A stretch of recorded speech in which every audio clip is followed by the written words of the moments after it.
Closed session will be held in the City Hall conference room located at 6136 Adobe Road, Twentynine, Palms, California. Any comment on closed session items will be taken before the closed session. Any prior announcements on discussing closed session items or actions following the closed session will be made in the closed city chamber, 6136 Adobe Road, Twentynine, Palms, California. Anticipated litigation, significant exposure to litigation, Government Code Section 54946-9D. One case, and I won't do that again without my glasses. You came close. That was four. Okay, so anybody from the public? Okay. And Mayor, before we move into that, I also would like to add that following the posting of the staff agenda last week, staff has become, a city council agenda, staff has become aware of a threat of potential litigation exposure in connection with item 15 on the agenda, and accordingly seeks a motion to add a closed session item this evening as follows. And that item is anticipated litigation, significant exposure to litigation, Government Code Section 54956.9D2. And this is one case regarding the city's maintained road list. And so in order for the council to add this to the closed session that is already going to occur, there would need to be a motion and then have a vote. I make a motion that we add that item to the list for closed session.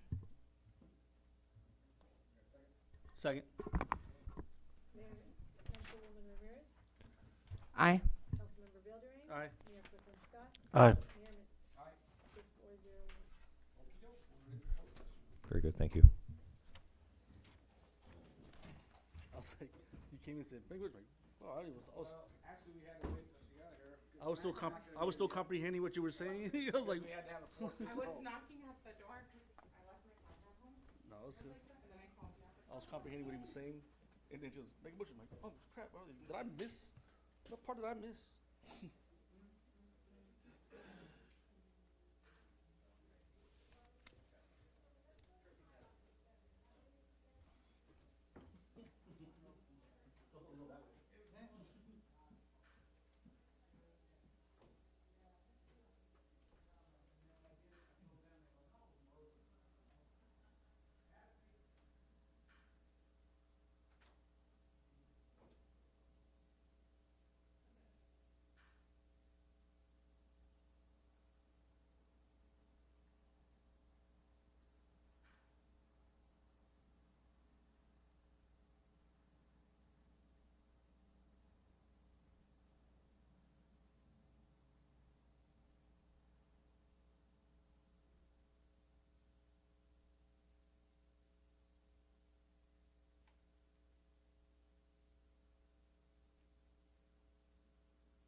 presentation you made at PAC with the, public art, not public arts, the performing arts. What was it again? The, was it the permitting or, You mean the entertainment? yeah, yeah. That's the ancillary entertainment. Yeah, so that's the exciting stuff we've got going on right now, so. But what have you been doing? You've been, laying low. Usually we see you more around. So I hope you've been well and not Yeah. sick. No, all's good. Just coordinating my transition to Yucca Valley. Oh, are you? Okay. Civilization. So do you have a place there or? No, not yet. I'm still waiting for like to sort out like my sell out, you know, the money I put into my place here. It's going to court, you know. Oh, But okay. I'm trying to like get it. I should know probably I'm hoping to be moved out by February, hopefully. Oh my goodness. Yeah. Oh, wow. Yeah. Well, I'm so glad I saw you Yeah, tonight. no. Yeah, I wanted to get to you too on the mural, the stuff we talked about at Vino. Okay. Did he ever get back to you? No, I haven't. Well, Vino and I did speak, but we haven't spoken since Not then. again, since- But he's had a lot going on. He's not been, I don't think he's been in town. Yeah. Because usually he's here at the meetings, so.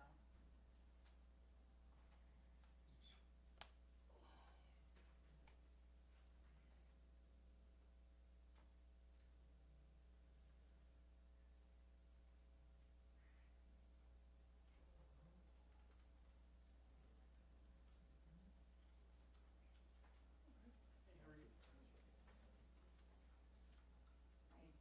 The person I turned you into, where you at? For right now. For me? Thank you. Hey there, how are you? Bob's here in there. Oh. I have another question. Is it possible, So which, public comments, what's more public comments? I have a comment on the septic tank. Okay. Working? Yeah.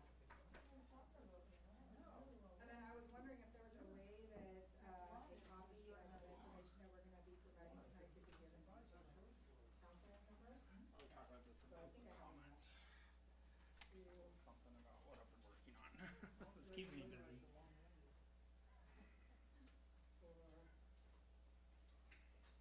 Fine, okay, so these are first come from. We use the clerk. The clerk? Should I just stick them up there? Or? Okay, I think that's enough for them. Talk about this in public comment. Okay. And then is there anyone else right here should have a copy of it? Yeah, but anybody that wants this. If you wanna give it to us. I would like it to be on record, so. Alright. Yeah. Yeah, I did.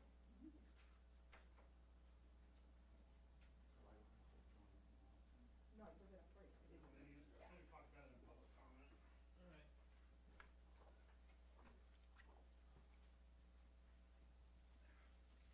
And then I gave Steve one already also.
he's the one that people are saying, then that's who I wanna talk to. Thank you. Either one is very helpful. Okay. It's quite big this year. I guess they're gonna bring the showers and things in too. Is this the one they're doing in Yucca? Yucca time again? Yucca That Valley. was just yesterday. Seems like it. March. Yep. Yeah, it Line does up- seem like it I do just know happened, but yeah. Line up, it starts at 6, no earlier, and the doors open at 8, and it's pretty limited, so by 9 or 10 o'clock, it's probably gonna be the cutoff, so people Yeah, want cause I wanna start promoting it at some of the meetings I have coming up, Yeah, because I'll only see them maybe only one time before, one time for one of my groups, yeah. cause they meet on the 14th. I know So it'll last year be was, after last year it was so cold out, so tell them to dress warm, because there's no, it's outdoors while you wait for 2 Is it hours. outdoors? Okay. And then it's a real nice facility once we're inside, but for 2 hours, if you get there at 6, you're freezing. Okay, but it's more or less first come, first served. Is it an appointment? No. Not first this come, time, first served. okay. Why was the change in that, do you know? Last year, the ones I've been to are first come, first served. Okay, Probably too hard to manage appointments. I would think, okay. I can't imagine, I helped on the check-in, I can't imagine appointments. I could see where the problems would start. Right, I was here, you didn't hear me, and right. very, very nice event, though. A lot of people, Yeah, I Yeah, had people who took advantage of it, very pleased, especially with the glasses. They were really shocked at the quality of the glasses. and I'd say 70% of the people got them right there. Yeah, You know, if they were fancy glasses, you had to wait. But oh, I didn't realize they could do that, okay.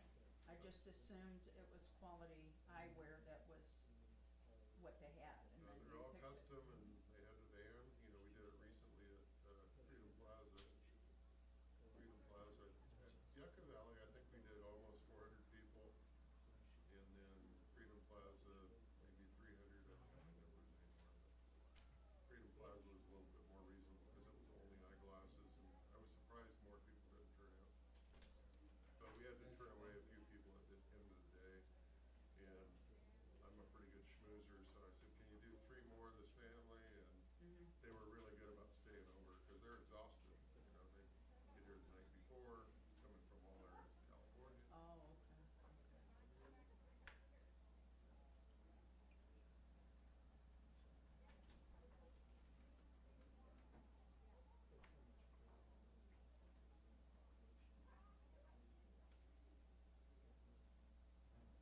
I don't know what extent you do on February 28th, that's the nursing program fundraiser at the college. And what are they doing? Uh, Is it just for the nursing program, is On what they're February doing? 28th, it's just the Okay. nursing program.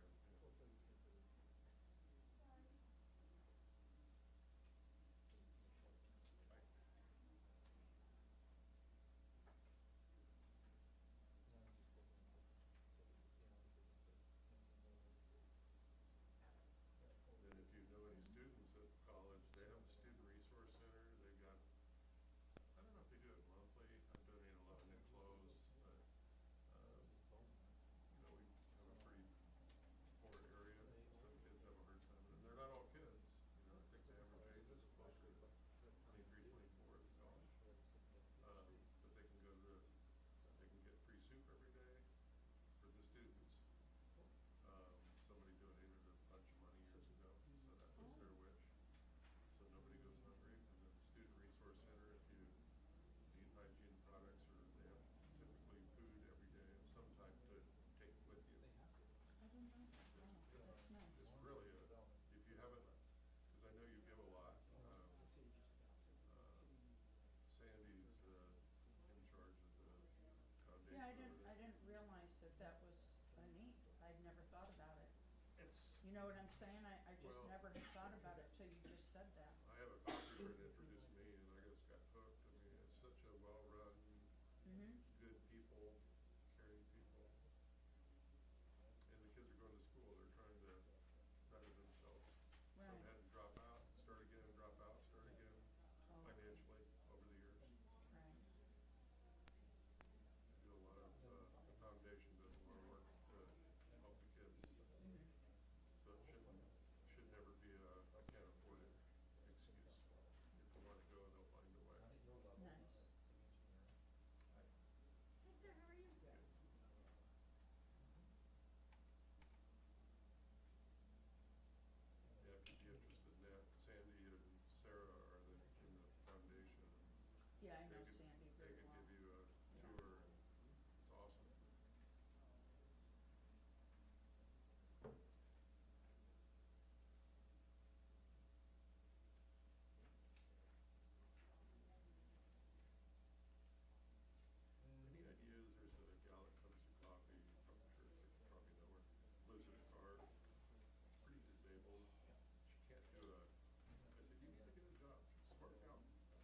there's no reserve, so you should be fine.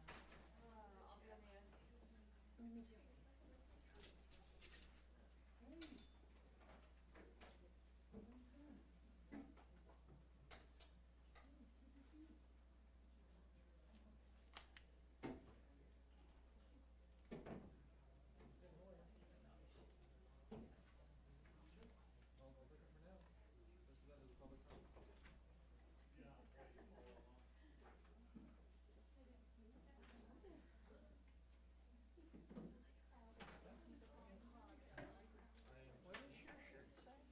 Oh, you only get what you're organized to take. It's a slogan from the National League of the Homeless. That's basically like, we have to get organized to take back what's ours. So that includes I like, rights yeah, to say 'cause no I'm, data centers. I like organization, so I thought I saw organized and go, oh, I need to ask her. Oh, yeah. Well, and that's what it is. It's about getting organized to get a plan together, right? Well, without a plan, it's very difficult to achieve the goals that you want to achieve, you know? And everybody has, you know, their complaints and everything. That's why I say then, write down what's important and then determine the order of a plan to execute it. And a lot of times people say, well, I don't know how to start. And it's like, well, like you're saying, you just have to choose. And by writing it down, you can be organized. You I know? love the reflection process and writing things down. Well, yeah, because it just makes sense. You know, if you want to get somewhere with a map, it's documented, right? Whether it's on your phone or whether it's on a book. Yes, one of my friends is about like democracy. Like, if you don't have a plan, you can want to get to California, but if you're on the train to Georgia, you're not getting there. That's right. So you gotta get the right plan. So are you with an organization of some type? Oh, yes. I work for Center for Religions, Rights, and Social Justice. We're a national organization that works with, we build coalitions amongst different organizations in the fight poverty. So we're not just an NPRA organization, we're really things with like, we need housing, we need food, we need, you know, so we're connected to organizers in Memphis that are fighting the data center there. That's great that we have you here tonight. Are you sharing or? Oh, okay. We have the singers and everything.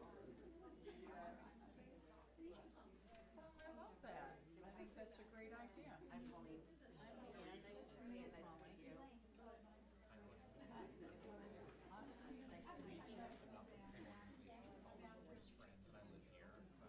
Oh, and you're supporting, good.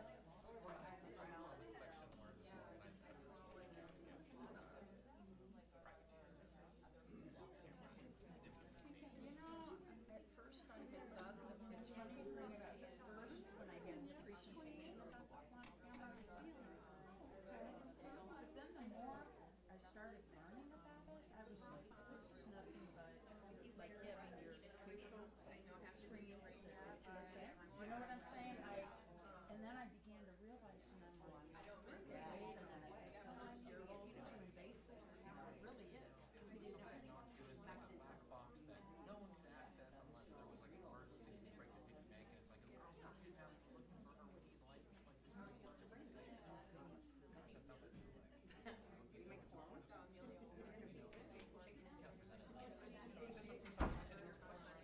Right, and like I said, when I started learning more, I began to realize, well, I don't think I'm as the presentation was. I thought it was like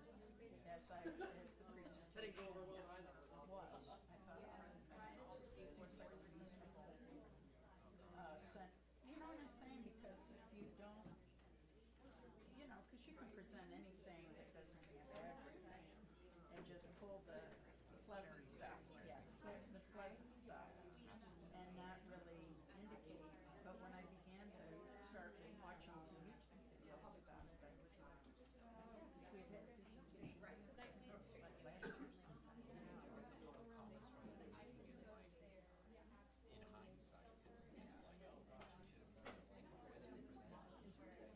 It was a battery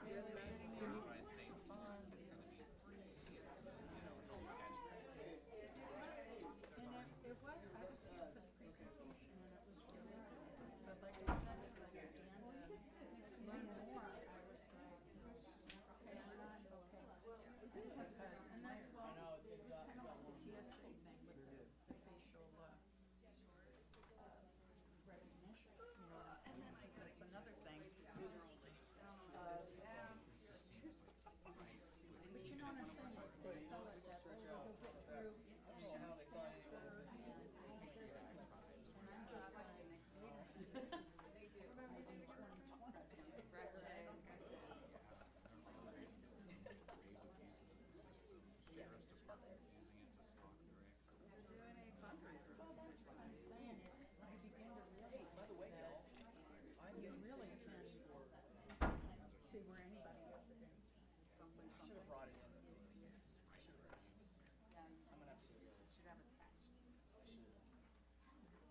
saying, I got a cut by Tanya, and she's freaking out right now because she said everybody's getting their hair cut off.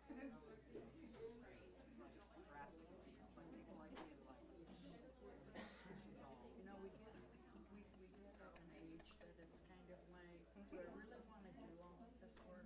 But then you get it short. Or the world is so out of control that you want some control about something. Oh, right, that's the only control we have. Yes. Have you seen the flock map? There's a map. Yeah. Well, I see the cameras. Check this out. There's a map. Keep noticing. Yeah, no, here's up in, you can put There's 33 of them, right? ALPR. It's called deflock.me, and it'll take you to the maps and it shows you where they are all installed. Okay, wait a minute, let me write this down. And if you see one, that you can check your map, and if it's a new one that they found out, you can plot it on the map. Oh, gosh. So look at these. Look at this. These are all the way. So what is this that you Deflock.me. Okay.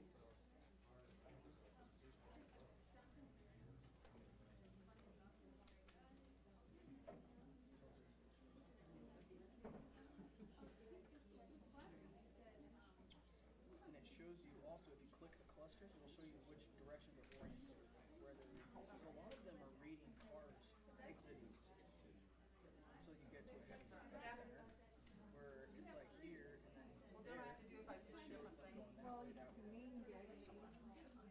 Oh, they're not on the agenda. So it's just one public speaking.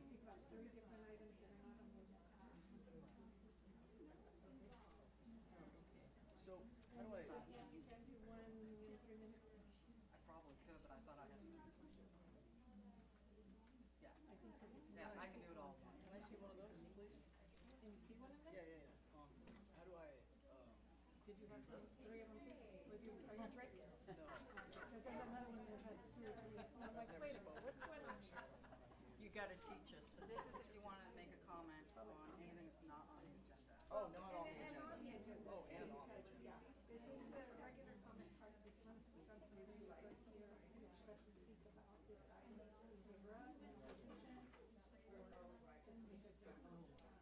know what? Maybe if somebody doesn't mention. You could do that. It seems like they didn't even know. Yeah, go grab you a green sheet right there, and then like you said, if Where do I submit nobody it? does, just give it to her. Just give it to you. They're right on the table right there.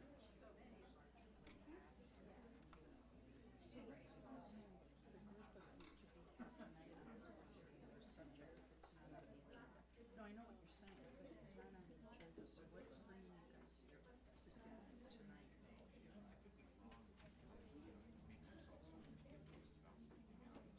Okay, so I'm not public comment? Okay. Is that where I was? Do you need a pen? There was 2 installed, like, some, like, recently, were on Lear to Highway. What item? Something I've been just out trying to You write say, those messages to blah, the blah. sheriff's department. I'm gonna look it down next to Oh, I thought it was. Lear and 29. Where's the other one? Now there's 22. Sign up for Desert Trumpet. There's 4 intersections of Adobe and on 2 mile highway. Here's one on National Drive. So they're isolated. Really everywhere that anybody is going, somebody like me. Now, let me ask you a question.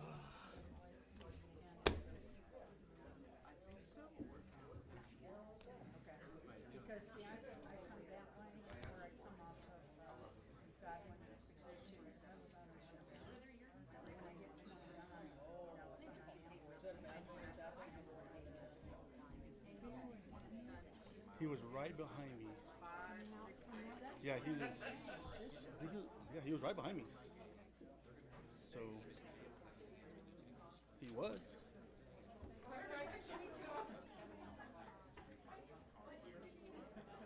Do I have time to run to my car and grab my coffee?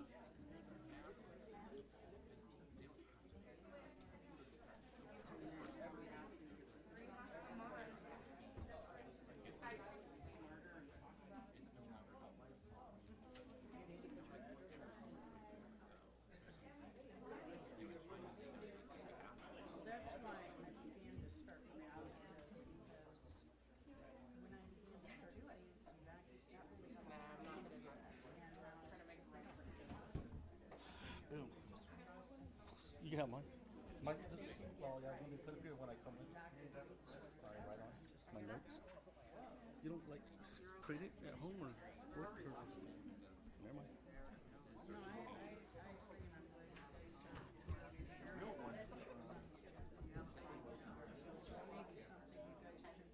Oh, yeah. Nah, because it's been talked about for a year, and now all of a sudden, like, it's already been a done deal.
Welcome, everyone. Sorry we're a few minutes late. We did have a closed session.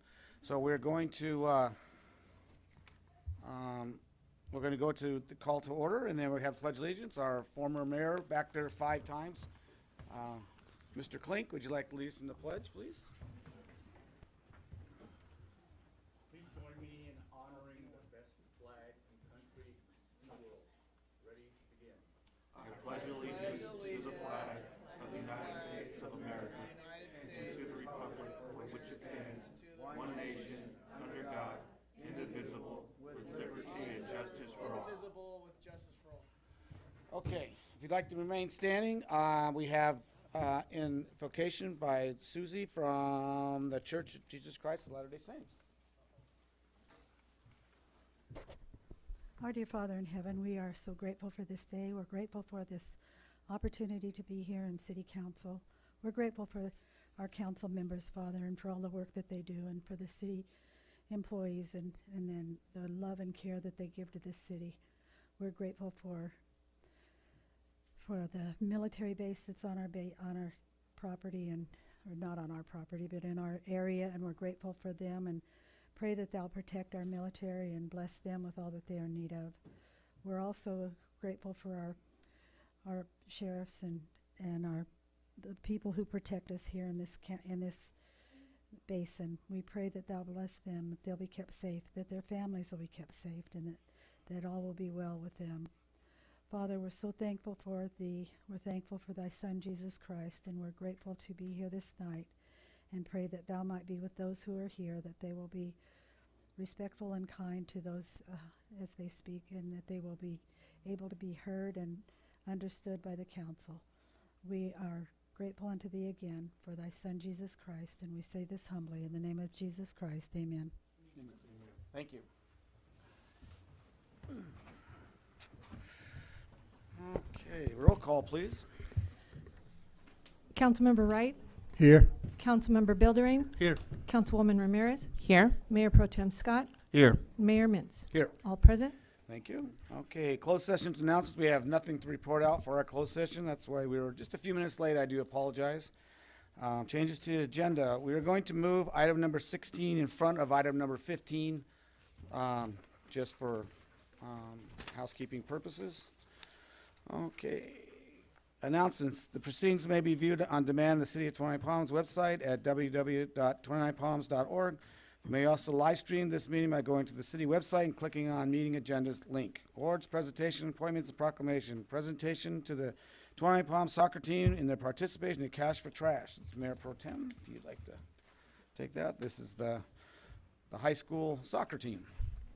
Come on in, boys.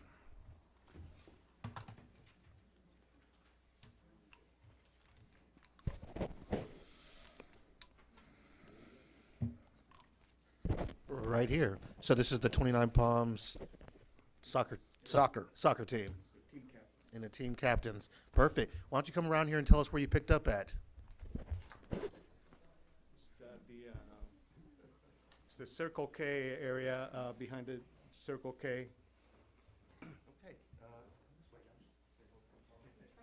Yeah, let's face this way towards the camera people.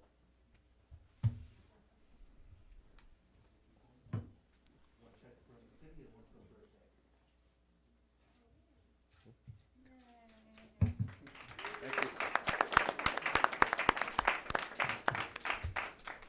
All right, great job, guys. Thanks for keeping our city clean. Okay, next we have Palms and Paws Animal Shelter Department update.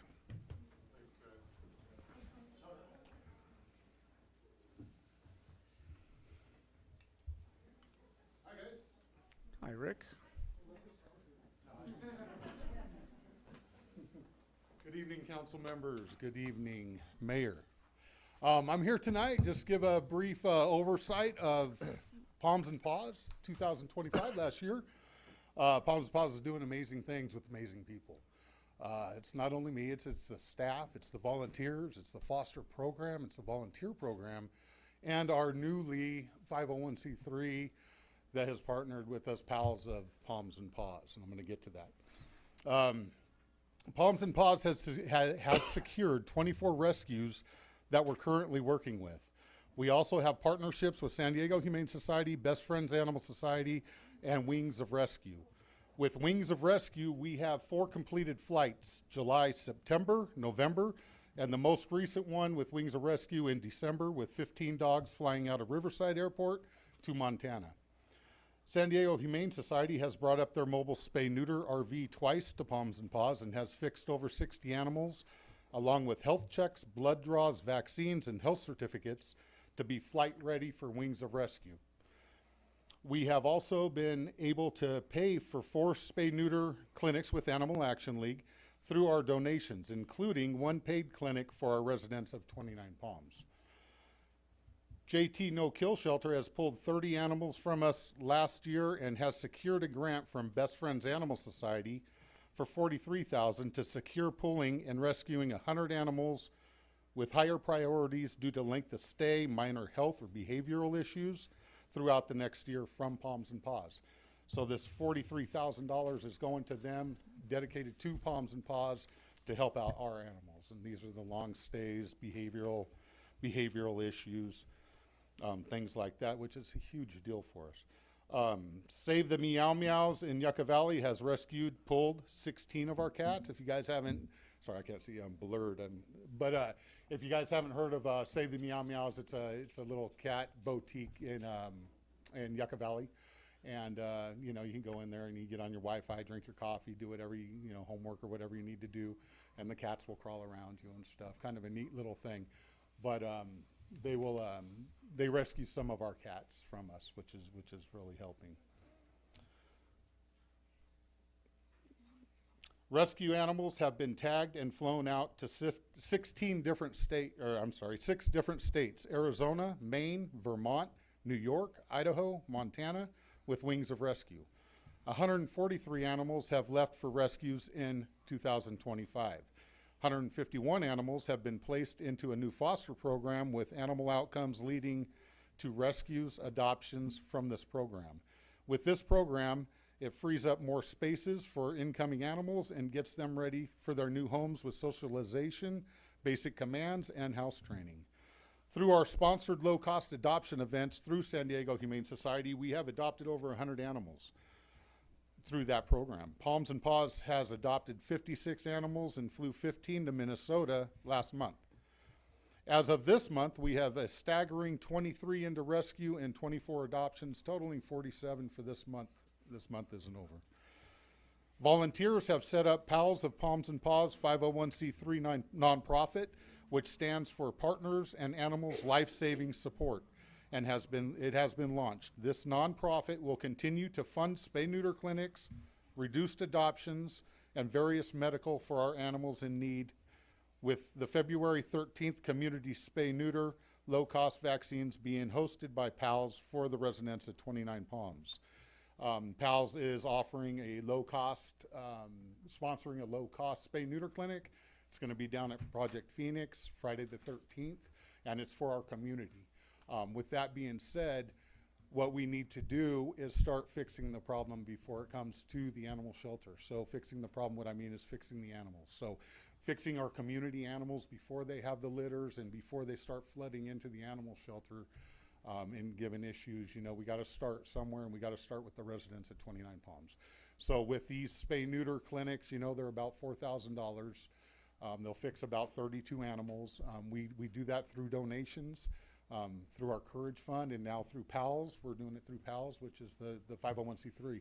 So as we're doing a pay as you can, so what that means is it's a spay-neuter clinic, and we take donations. Those donations will go towards our next one that we could do for the community. So the big thing, a big change right now is doing it for the community. We have to stop the problem before they come to the shelter. And in the long run, what that's doing is saving lives. It's just saving lives. Animal control calls, I'm going to switch gears just a little bit. Animal control calls, we had 282 calls for service, 12 bites, 52 sheriff after-hour emergency call-outs, and 385 city licenses sold. That could be totally dissected, and I'm more than happy to dissect that for you when we have more time. 2024, this is a big one. 2024, we ended with 64% save rate. 2025, we ended at 92. Our goal is 90, I'm sorry. 90% is no kill and 90% is our goal. We're working that way. We're working a lot quicker that way than I expected. If you heard me on Z1077 maybe a year ago, I said this is our goal, this is what we're working for. If we could get maybe 5 animals into rescue a month, it's going to bring down our numbers and our live rate's going to go up. We're doubling that. We're doubling it. And so we're getting there really quick. To the help of our volunteers. I got some volunteers with me right now. I have Michelle, and Michelle is the head of our foster program, which is huge. Saved over 100 animals through that program. I got Maureen over there. She's the board, and Michelle's on the board also for PALS, our 501c3 that they launched. And I got Matt over there, and Matt's one of our volunteers, comes and helps us. So these are special volunteers that I brought. We have more special volunteers. These ones showed up. And we brought a couple animals from Palms and Paws with us. This first one is Cowboy. Cowboy is about 7-8 years old. Cowboy came in November. Got adopted out recently, went home, and they have a staircase. Their bedrooms are upstairs. They were wondering why Cowboy won't come up the stairs to go to bed, since down there in Wines. Took Cowboy to the animal hospital. Come to find out, Cowboy has really bad arthritis. Cowboy needs surgery. So Cowboy was brought back to us, and now the volunteers are working endlessly to find Cowboy a rescue. And with these rescues, people think, well, just call these rescues. They're all over the place. It's really hard, and it's really a challenge for Twentynine Palms. Being said, is that Twentynine Palms, we're at the end of the road, so we don't have a lot of resources surrounding us. Our rescues are in San Diego, Chino, and elsewhere, they're far away. These rescues, when you call them, they're all full. Everybody is full. Animal overpopulation is a scary, scary thing. They're all full, and they're helping their local animal shelters, right? So Twentynine Palms, who are you? Maureen over there fights endlessly with these rescues. For every 100 rescues you call, you're probably going to get maybe 5 to 10 callbacks, and hopefully get one of those that will bite, and come up here to rescue our animals. Matt has transferred some of our animals in his own car and stuff down to San Diego, down to rescues. but the fight is real, you know, and I hear other shelters, you know, just find rescues, you know, you save lives, these people will take them, but it's not like that. It's really, really hard. We have 24 rescues right now that are working with us, and we're very, very fortunate, and that's due to the work of our volunteers. One of our rescues is called Frosted Faces, kind of fits the name. They take some of our older animals, and what this is doing, it's keeping these animals that would normally just be euthanized. But they're Frosted Faces. They've taken plenty of our animals, and we have a hospice rescue that we just worked with. Now we had a dog in, it was a bulldog mix, and he came in dragging his front feet. Well, he had a neurological problem. Cute dog, funny dog, young, sweet, but he had a neurological problem. When he would start running, his front feet would give out, and he would just Bambi it, you know. So. We have a hospice rescue that stepped up. We did the initial to find out what was going on, and we have a hospice rescue that came and rescued that dog. So it's all saving lives. It's all about saving lives. So that's what the fight is for. That's what we're going for, and we're moving forward. And I'm very happy to say how fast we're moving forward with this. I'm expected to have a really good 2026, and I want to thank all of you for your support with the animals. These animals are up for adoption. That's little Nyla over there. Nyla's about going on 4 months, and she came in about 3 weeks ago. Rick, put him on camera. Maybe somebody will see him at home and bring him on up.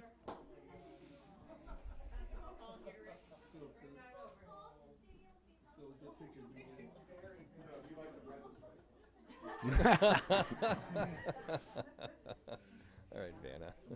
Well, we got so many beautiful animals, you know, and people, you know, if they would just come down and take a look, we're still getting in, you know, it's really rough because we get in about 70, 80 a month. We got to get those things out, you know, because 70 or 80 are coming in. We got to get them out. We got to move them. So with a save rate at 84% for this year is huge, huge. So that's where we're at right now. Michelle over here that runs our foster program is amazing too. As animals are coming in, like say we just got 10 or 11 animals turned in today.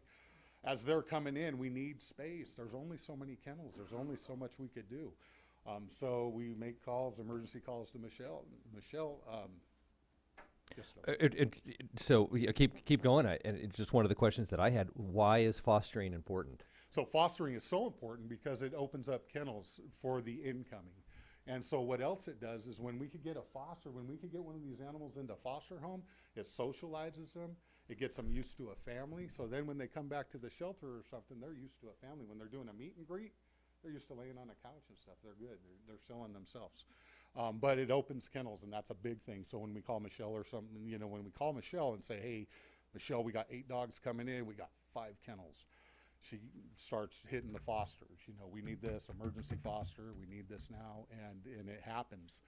Our volunteers, they all have full-time jobs, so what they're doing is going above and beyond for these animals. It's really special, but it's getting them home. So like when we tag, when say New York tags 10 dogs for a flight or however many it is, they'll tag them for a flight. Okay, now it's up to us to keep these healthy, keep them bubble wrapped until that flight, right? Which could be 2-3 weeks away. So Michelle, you know, gets the fosters out, you know, and then they all go into foster homes to where they're nice and safe, no diseases, no cross-contamination, nothing happening until that flight. And then we all get together, we go down to the airport, we take them all down to the airport and get them on the planes and get them out. So it's really special, guys. Can't express that more. The saving lives, our adoption rate is here, and our euthanasia rate is down here. Huge. We still euthanize, of course, you know, for animals hit by cars, abused, neglected, old. We do, you know, owner requests, things like that. So euthanasia still goes on, but not healthy animals and not for space. It's huge. I could sleep good at night, you know. Okay. But that's all I got. Do you guys have any questions for me? Okay. Well, thank you, Rick. Very Thank good you presentation. for all your support. Thank you. You know, it's huge. It's huge.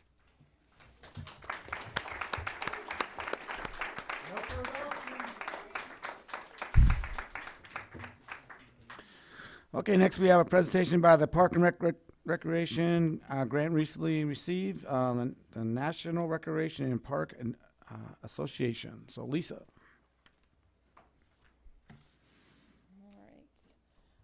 All right. Good evening, everyone. My name is Amy Tessier I with wanna call Parks these and all Rec. the time. I'm thrilled to share that the 29 Palms Parks and Rec has been awarded 2 national grants from the National Recreation and Park Association, which is a rare honor that highlights the strength of our programming and the trusted place in our community on a national level. Support from organizations like NRPA give Park and Recreation the ability to truly leverage our resources and partnerships. It allows us to capitalize on the strong relationships that we've built with schools, nonprofits, and community organizations to expand our reach and make a deeper impact, especially for members of our community who may otherwise be overlooked. These grants are not just funding, they are tools that help us turn collaboration into meaningful outcomes. So the first grant that we received supports healthy aging in our community. 29 Palms Park and Rec was one of 31 agencies nationwide selected for the Supporting Healthy Aging through Parks and Recreation 5.0 grant. This is funded by NRPA with support from the Centers for Disease Control and Prevention. This $2,500 grant allows us to offer the Walk with Ease program, which is evidence-based walking program designed to help older adults and individuals managing chronic conditions improve mobility, balance, and overall health. Through this funding, we will offer 5 6-week Walk with Ease sessions through the end of September. They'll be led by certified instructors, me, and someone, another woman in the community, provided at no cost to participants. This program reflects our long-standing commitment to preventative health, accessibility, and improving quality of life for residents of all ages. The second grant is especially extraordinary in my opinion because NRPA actually reached out to us personally. They contacted me and asked for 29 Palms to apply for the National Girls and Women in Sports Day micro grant. This recognizes the success and impact of our past program. They said that past work we've done with them was so impactful that they wanted us to apply again, which we did. Hundreds of agencies applied nationwide, and 29 Palms was picked as only one of 5 in the country to be getting this grant, which I think is very special and puts our small city on a national stage that everyone should be proud of.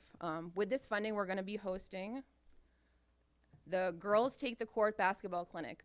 This will take place on February 16th from 2 to 5 p.m. It'll be at the Community Center gym. It's a partnership between Parks and Rec and the 29 Palms High School girls basketball team. They'll be running the clinic, and then the Copper Mountain College women's basketball team will come in the second part, and they will also do skills and drills with the girls as well, answer questions, sign autographs. The mascot will be there as well.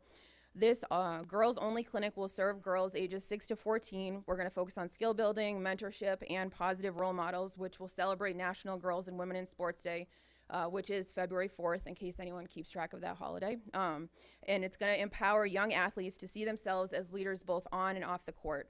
I think it's important to acknowledge that these grants demonstrate that Park and Rec is far more than programs and facilities. We are able to take these small, while the grant figures may be small, we're able to do so much work with them, with the money we're getting. We're able to connect and collaborate with community partners and be advocates for people in our community, residents of all ages. So with that, I want to thank the mayor and the council members for your continued support of Park and Rec, helping us make 29 Palms a place where everyone has a chance to thrive. And I'm just going to put a question out there. If anyone knows anyone in the WNBA, I am trying so hard to get a WNBA player to come to this event. I don't have connections in the WNBA, but if anyone does, let me know, because that would just take this event to the next level for our girls. Does anyone have any questions? No. Thank you, Amy. I apologize for, I don't know why I keep calling you Lisa for the last 2 years. It's Amy. I know. Thank you. Okay. Council comments and reports. Councilmember Bellary. Thank you, Mr. Mayor. I attended the MLK Remembrance March and service. Another great service showing our unity as a community. So thank you for the ministerial community for doing that. Our spiritual leaders of the community. We had a lot of people out there. It was a good time once again. That walk is getting longer, seems like. It's the same distance every year, but I sweat more every time, so it's probably just me. Just had meetings with some citizens about some homeless issues and economic growth, and I've been attending a lot of high school basketball games, and that's all I have. Thank you. Councilmember Ramirez. On a local level, I also attended the MLK Walk and I stayed for the Prayer Bowl. Again, thank you for an amazing event. Lots of local leadership, really taking the time to honor Dr. Martin Luther King and his work. And it was just a beautiful event overall. So thank you guys for organizing that. On a county, still on a local level, I also participated in the San Bernardino County Office of Homeless Services point in time count. And I have started an initiative for parents and guardians that want to help prevent crimes against children. And the main focus of that is going to be through education, looking at what are children at risk for in rural areas, kids that are from low income housing levels, and then seeing what we could do to get, whether it's foster care, all of the socioeconomic disparities that place a child at risk for an unsafe childhood. And then we're going to work together to see if we can get cooperation from the state and federal government to bring those resources to 29 Palms. On a county level, as I really focus on helping our city work through some of the issues that we're having, I also attended and have been helping out with the San Bernardino Homeless and Housing Summit. And this is going to be for the entire county of San Bernardino. They have subject matter experts from different nonprofits, different cities, doctors, CDPH, everyone's coming together in one place to work together to find solutions. And so this is the first time that 29 Palms or any city from the high desert has been invited to participate in this summit. I'm very thankful, and I signed us up for to bring a basket. And so they asked if there's any businesses that might want to donate anything. This will just be, out there displayed for everyone else from the entire county to see what our beautiful desert has to offer. And that's it. Thank you. Councilman Wright. Thank you, Mr. Mayor. I also attended the MLK Walk and Prayer Bowl.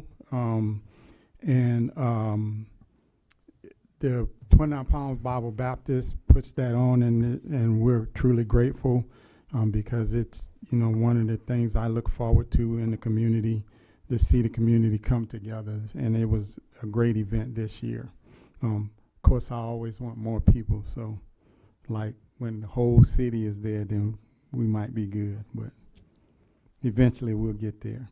I also attended the Basin Transit meeting just last Thursday, and they're doing a fantastic job, doing the things that they're doing. We were told that rider, what's it called, participation? Yeah, ridership. People riding the bus increased, put it that way, yeah. See, when I say it like how I want to say it, it's good. And then also I've been attending a lot of park and rec basketball games. The kids are playing now, and it's great. It's kind of tiresome, but got to support the kids. So, and they're having a good time. That's it, Mr. Mayor. Thank you. Thank you, sir. Mayor Pro Tem. Thank you. Thank you very much, Mr. Mayor. I attended the MLK Walk. Fortunately, I didn't stay for the prayer bowl afterwards. I had meetings with constituents, and I got to actually catch a game with the Copper Mountain College basketball team, and I thought that was pretty cool. With my friend out there in the audience, Mr. Scott. Thank you. Thank you. I also was at the MLK Walk, and then stayed for the prayer bowl, which was very. I mean, they had some entertainment there. It was good. But also, I'd like to thank the Ministerial Association and Sylvia Lathan Matthews. If you ever been to one of those, just watching Mr. Matthews entertain is part of just being there. But it's also a solemn occasion to for the city to honor Martin Luther King Jr. I had a Mojave Desert Air Quality meeting yesterday. not much to report there, just a few more things they're wrapping up. I also did the point of count training, and then also participated in the actual count, went out and counted the homeless. Let's see, did the CMC lunch for the Armed Services YMCA on base. They did their quarterly. They didn't do it in December, so they did it now, and they honored 2 Marines for being Marines of the Quarter. Also did the Z1077 interview with the city manager. Thought it went quite well. The hour went pretty fast. Let's see. Also had a Basin Transit meeting last Thursday. I'm not the chairperson anymore, but Councilman Wright is the co-chair now. Let's see. Also, parked cars up there for the Sky's the Limit. And again, it was one of the Night Skies events, and there was over 160 people there at that event. It just amazes me how many people, and it was starting to get cold up there, but it was very well attended, and those volunteers up there are doing a really good job. And that's about it. So, we'll go to the consent calendar now. All matters on the consent calendar are to be considered routine by the City Council and will be enacted on one motion to the form listed. Any item may be removed from the consent calendar considered separately by the City Council. The public may be given an opportunity to comment on the consent calendar items prior to the council action. Does anybody want to pull any items from the consent calendar on the council? Seeing none. Anybody from the public? Okay. Sounds like they want to pull number 12. Okay. All right. Well, wait a second. Okay. So the public would like to pull. Oh, you just want to speak on them? Okay, just comment on. Okay. So let's do that now. So the first one would be Carlos. You want to speak on number 12?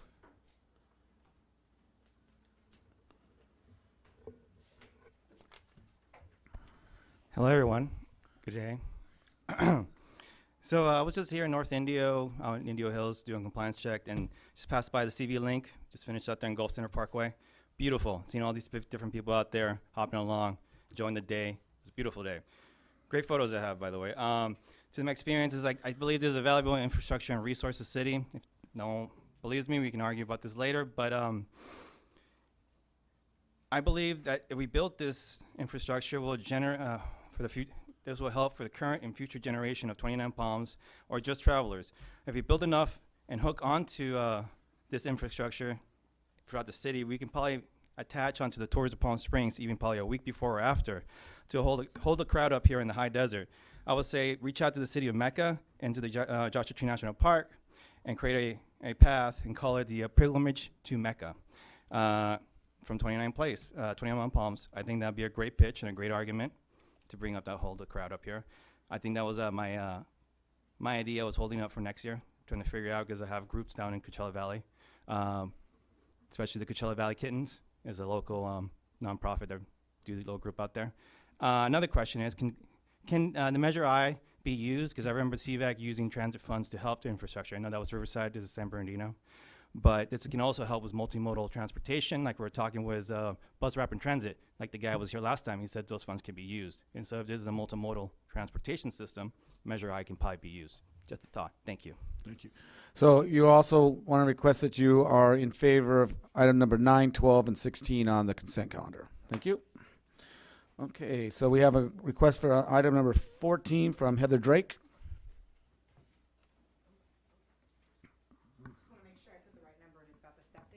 Yes, the septic, yes. So I didn't really know this was going to be on the agenda, but I do have something to talk about this.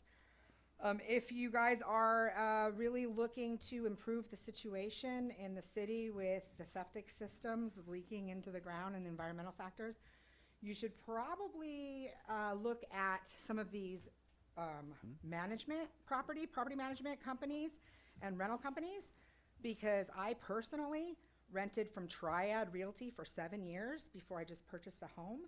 And the entire time, and I have evidence of all of this if anyone would like to, know further about it. The entire time I lived there, they never once inspected the septic system. I asked them repeatedly because there was problems over and over again to please check it. They repeatedly refused to check it. Then one day I walked into my backyard and there was a giant hole in my backyard right along the pathway that leads to the spigot where my septic system had caved in. I walked up to it to assess it and realized that it was extremely deep and it went under, an undercut for quite some distance. So the amount of danger to my family and my pets and the environment that Heidi Steele at Triad Realty inflicted on that yard that I used to live in is significant. And so I think that perhaps, rental agencies and property management agencies should be looked at closely, because the house I then purchased, I found out that had previously been rented but managed by Triad, and there was an illegal leach line from the washing machine directly into the ground, which had made this disgusting bacteria-filled pit in my yard that stunk. And when I asked Coldwell Banker, who bought Triad's rental, to fix it, no. So they're running around, messing with septic systems, doing illegal things, not maintaining them, not checking them, and it's a real problem. That is all I have to say. Yeah, thank you. Okay, item number 12, Eric Menendez.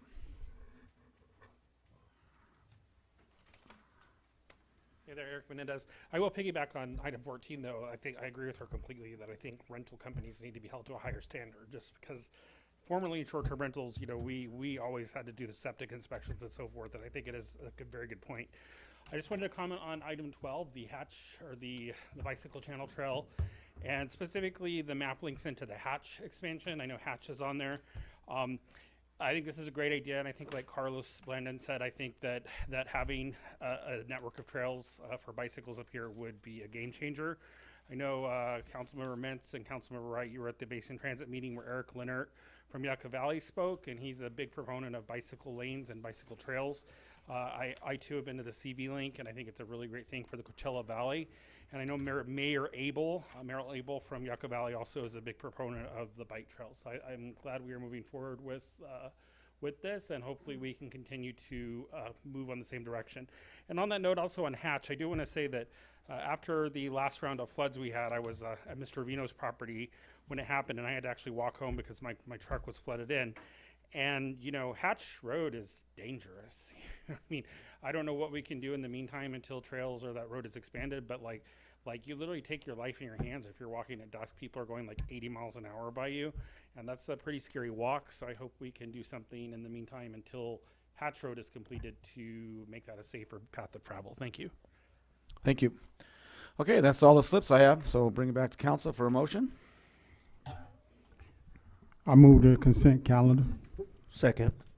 Okay, roll call, please. Councilwoman Ramirez? Aye. Councilmember Wright? Aye. Councilmember Buildering? Aye. Mayor Pro Tem Scott? Aye. Mayor Mintz? Aye. Approved 5-0. Thank you. Okay, there's no public hearings, so discussion potential items. We're going to move number 16 to the top of the list, preserving city services, community survey research results. Thank you, Mayor. So tonight's discussion item is exactly that, a survey that the city had approved in the fourth quarter of last year, and this survey was to analyze the attitudes of the community towards the services, the type of service, the level of service. And so tonight's discussion is going to be a review of those survey results. And Mr. Adam Probowski, he is going to come up and he is going to speak to this. Adam has been doing this as a highly accomplished pollster since about the year 2000, and has done them throughout the state, hundreds of polls, if not reaching into the thousands. And so with that, Mr. Probowski, if you would like to, yes, he is going to have the presentation. So if you'd like to take it away, Adam. Thank you, Stone. Mayor, Council, thank you very much.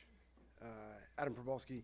So as the city manager explained, we do polls just like this all throughout the state.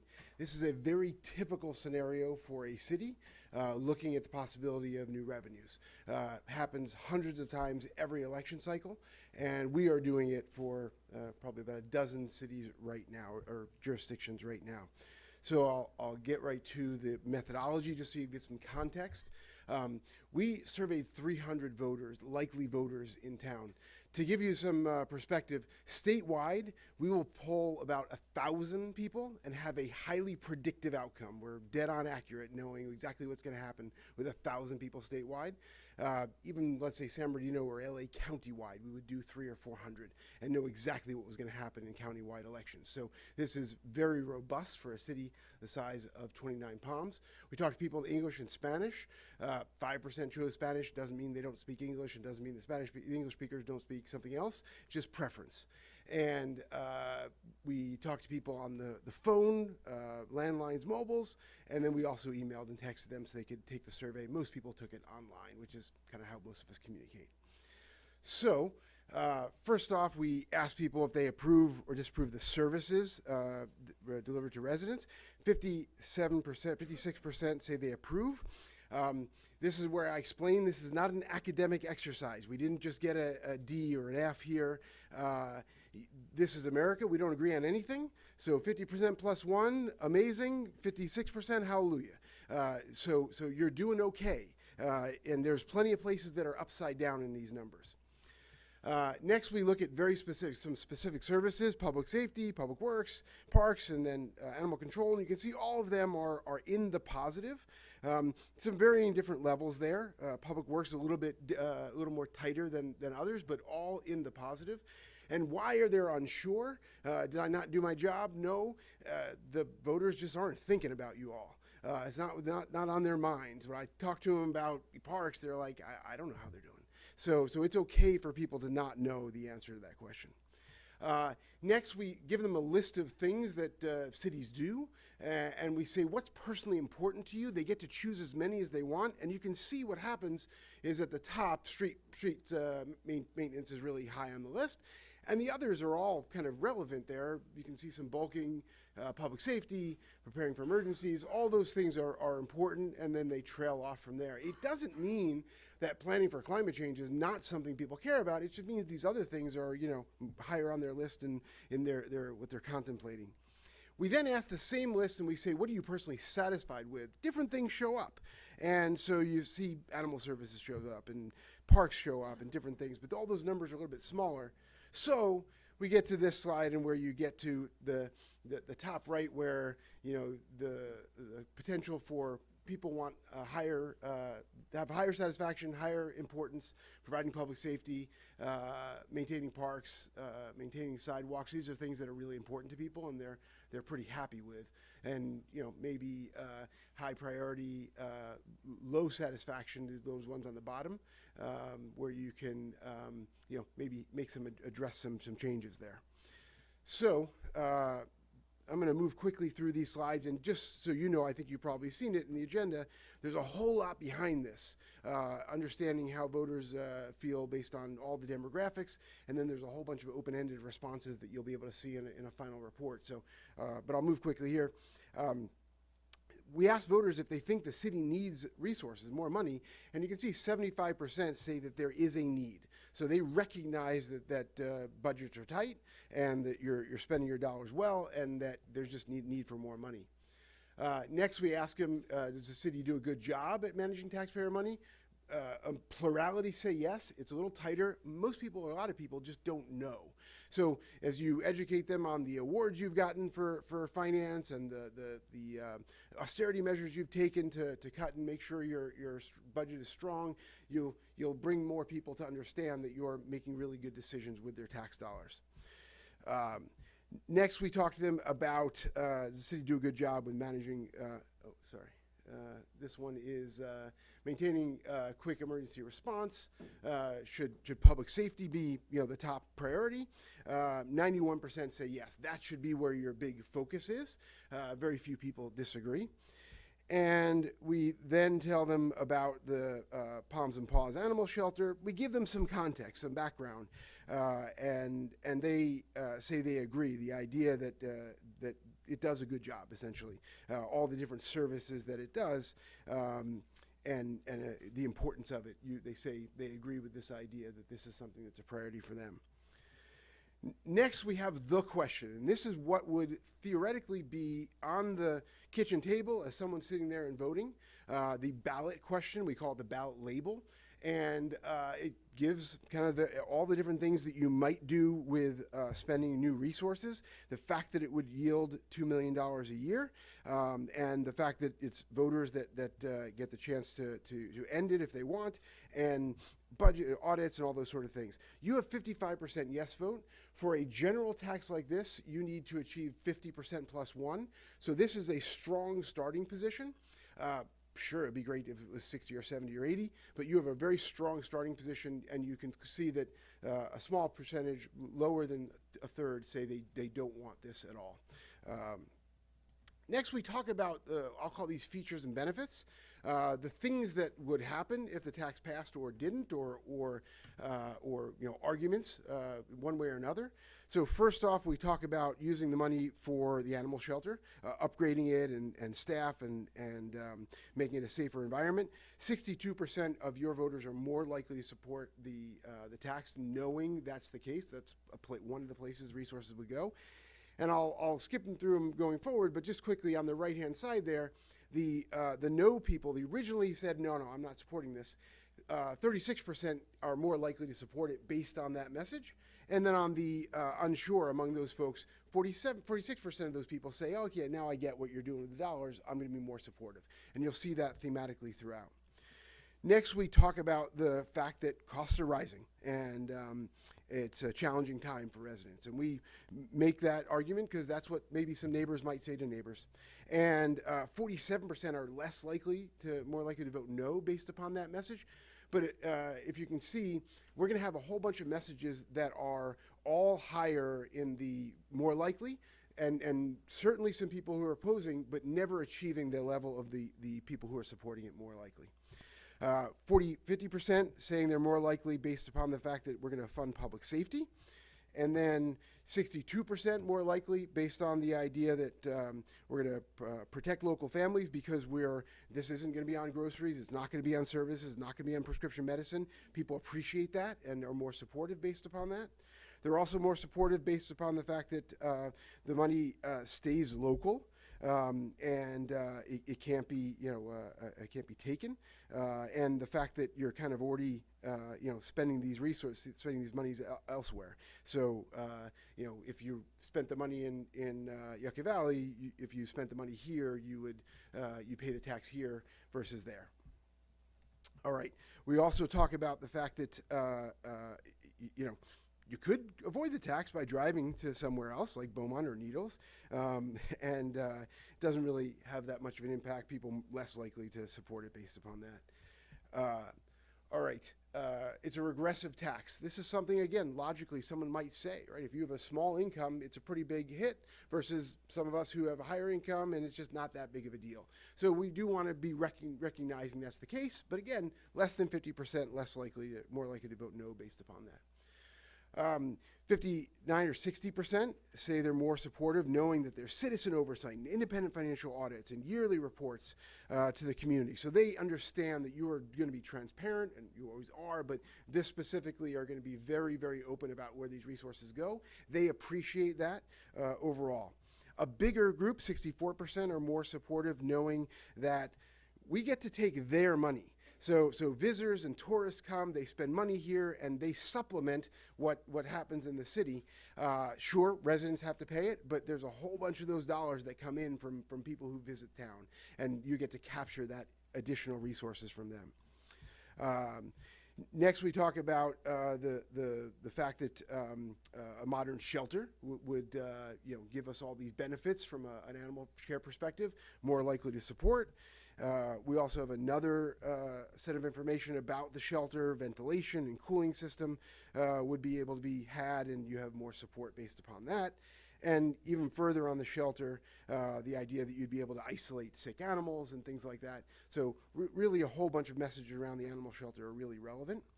And then finally, replacing the building itself would give us the opportunity to have something more durable. So as you can see, the arguments in favor the biggest ones go from 64 to 50%. Animal shelter has a whole bunch of positive in the 60s. And then the people who might say no don't achieve 50%. Certainly don't want to invalidate people who might say something like this, but they don't achieve the same level of the people who support it. So we come to the question again. We want to know, okay, in this set of information, we gave them positive information, negative information, things they might hear in the community, and now you can see you have still support, goes up just a little bit, no real change in the no's, so you have a strong opportunity here to put this on the ballot and likely have a very a good outcome. One more thing, we like to gut check this because we just talked about things that residents don't necessarily always think about. And we talked about it in ways they might not always talk about it. So we put two neighbors against each other. We have Gomez talking to Duran or saying statements, and Gomez says, I want 29 Palms to invest in the community in the future. I'm okay paying a little bit more, improve our quality of life. Kind of a pretty typical statement someone might say. And then Duran, who says, I already pay enough taxes, and I don't receive much for it.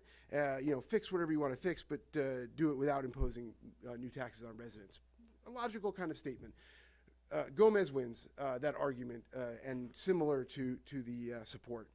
Just so you can see, these are your voters. This is not your residents, these are your voters. And that's the demographic makeup of what the survey had, and very closely matching within a point or so of what your voters look like. So I know that was a lot of data, and as I said, there's a lot behind it.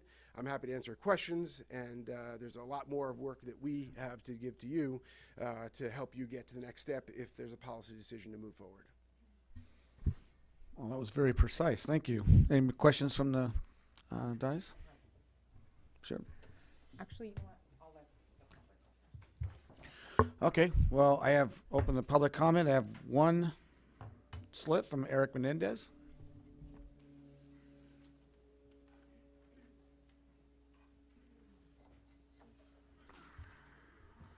Yeah, I just wanted to comment. I mean, I think this is all great information. I think a key thing, I would support it, but as you know, a lot of you know, I'm actually moving over to Yucca.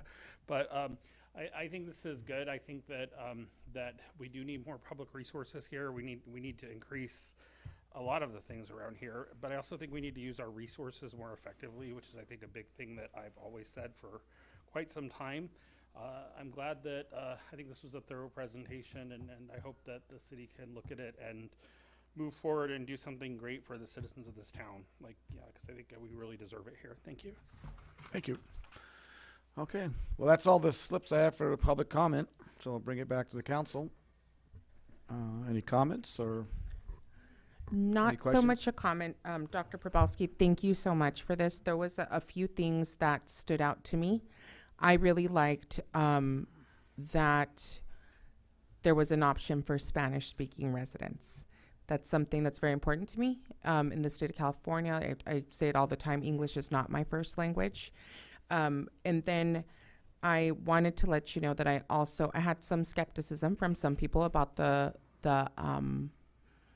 survey itself. And so I reached out to my fellow local electeds from other cities that have used your firm or have worked with you in some capacity, and I wanted to highlight some of the things that they said, which was specifically highlighted your firm for equity, inclusion, and diversity on focus in your surveys, a diversity focus, so that you make sure that you're capturing all of our market, and that no residents have felt left behind. And so I just wanted to thank you for a very thorough survey. But on that note, I do know that we surveyed about 300 people, and I just wanted to clarify, is that number based off of our census, or is that number, would that be the same 300 if you were to do a survey in LA or in San Francisco? Victorville, how does that number get computed?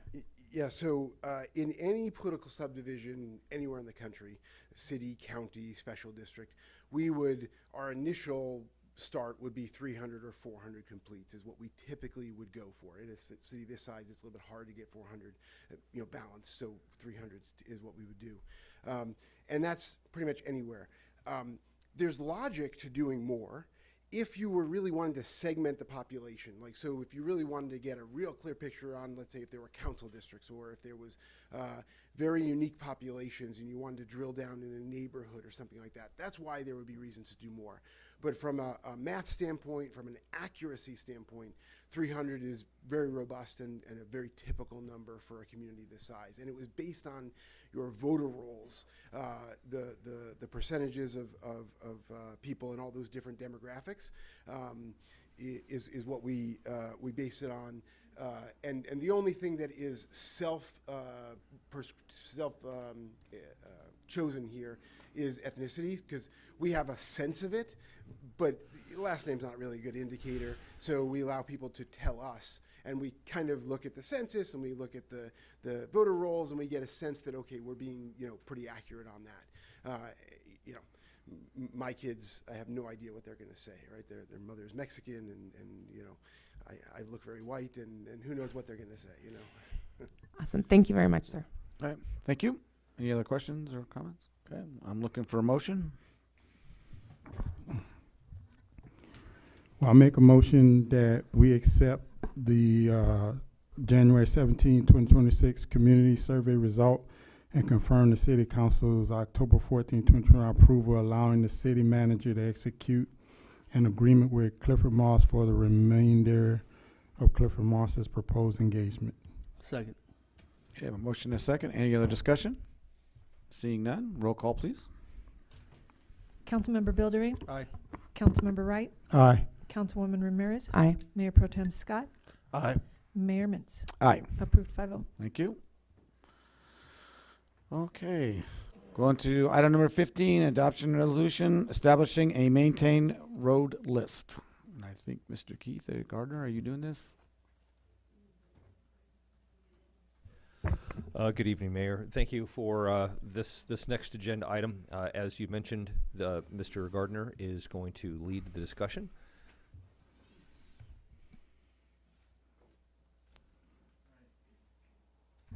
All right, thank you. Let's see. And also, Mayor, we've also got our Director of Public Works, Mr. Craig Stacy, here for any additional questions. He loves being here. All right. So every city and county within the state of California is mandated to have an official maintained road list. This list is required to be periodically updated. A city maintained road list gives clarity to the city council, to city staff, and to the general public as to which roads are maintained and to what standards. The intent of tonight's action is to formally indicate which roads city staff has historically maintained. A little bit of background here. Upon incorporation in 1987, the city inherited its road system from the county of San Bernardino. Since that time, several developments have occurred, along with upgrades to existing roads. Since incorporation, the process of adding roads to the city's maintained road system has been relatively informal. Over the years, several informal lists were created that may have been incomplete or contradicted other lists. Examples of prior efforts included maintained paved, non-maintained paved, and non-dedicated, non-maintained lists. What we're going to do with this effort tonight is by formally establishing the list before you, which is a maintained paved and maintained non-paved list. Those new lists will replace all prior efforts.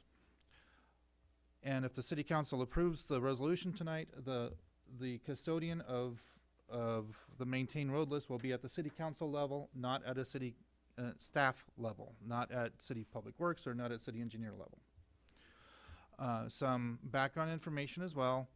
We have about 170 miles of streets that are on the list currently. And these are ballpark figures. Annual costs around $1 million to $1.5 million per year to maintain. That translates to about $9,000 per mile to maintain. So in order to add a street to the maintained road system, all new streets must be properly engineered and constructed to meet city standards. The dedications, the improvements, the widths, all of that particular information. New streets will cost approximately $1.3 million per mile to design, acquire right-of-way dedications, and construct. I have looked into other jurisdictions, and that number may be a little low, so probably higher than that. Proposed new streets will need to be reviewed by the planning department, the city engineer, the planning commission and forwarded to any city council, forward to the city council for a formal approval in addition to modification to the list. All streets maintained by the city will become a public right-of-way and can be used by any member of the public at any time. So I want to emphasize that anything that we maintain becomes public. The city will assume all legal liability and maintenance responsibilities in perpetuity once this list is added, and if there's any roads to be added to it. Here are two separate sections of the city to illustrate some of the issues we've been talking about. This is on the southwest side of town. This has no maintained roads on it, no road dedications. How can we tell? Because in the orange circle there is an example, all of the parcel lines that you see here, the parcel lines here in red, all touch each other. There's no space in between them, okay? Now, there you may see some road street names on here, but none of these streets have been dedicated to the city or improved up to city standards, and so therefore they are not maintained by the city. In contrast, this is a different area of the city, which does have maintained streets. How can we tell that these roads are maintained are dedicated? There's a space between the parcel lines, right here. Okay. Now, Gorgonio Drive, Alfalfa Avenue, Timothy Avenue, and Canyon Road are all dedicated to the city, paved to standards, and connect to another city-maintained street, which is 29 Palms Highway. Okay. So therefore, all of these streets are city-maintained. Here is a comparison of the two, just so you can see at a glance what the difference is between areas that don't have road dedication and those that do. And Craig and I live in this world, so we know what we're looking at, and I understand that this is not as familiar to the rest of you. This has been a joint effort between community development staff, public works staff, and the city engineer. I want to give particularly a shout out to Shelley Green in our office, who really worked her tail off to compare prior efforts, mapping it, comparing it with what Public Works and Public Works stuff to establish this. We have searched historic records within the city, LAFCO, the county, and the state to come up with this list. All former and formal lists have been reviewed so that way we're not missing anything, and we have created this paved and non-paved maintained lists as a result of all of this research. So, as we do have Craig here from Public Works, I can call Richard Pedersen, our city engineer. He is on call, and let him know we may need to give him a call. He's up in Apple Valley at the moment. But our recommendation is that the City Council adopt the resolution, which will formally establish the maintained road list. We are here to answer any questions you may have. Okay, any questions from council before I open the public? And I do have, just so the council is aware, I do have a map of the city where we have went ahead and mapped out where these maintained streets are. And we also have, just for comparison, we also have the county and Yucca Valley maps, just so we can say that this is not a unique effort for 29 Palms. No, staff has done a very extensive job on this, and I do appreciate that. So it sounds like this is just something that is standard. Other cities are doing it. This is just something that needs to be done. It needs to be done, and it needs to be done at city council level, not at a staff level. Got it. Thank you. Okay, in the public hearing, I have one slip, and it's from Susan Peplow, and she just want to record that she is in favor of item number 15. So she is in favor. Did you want to speak, Susan? You want to speak? Okay, come on.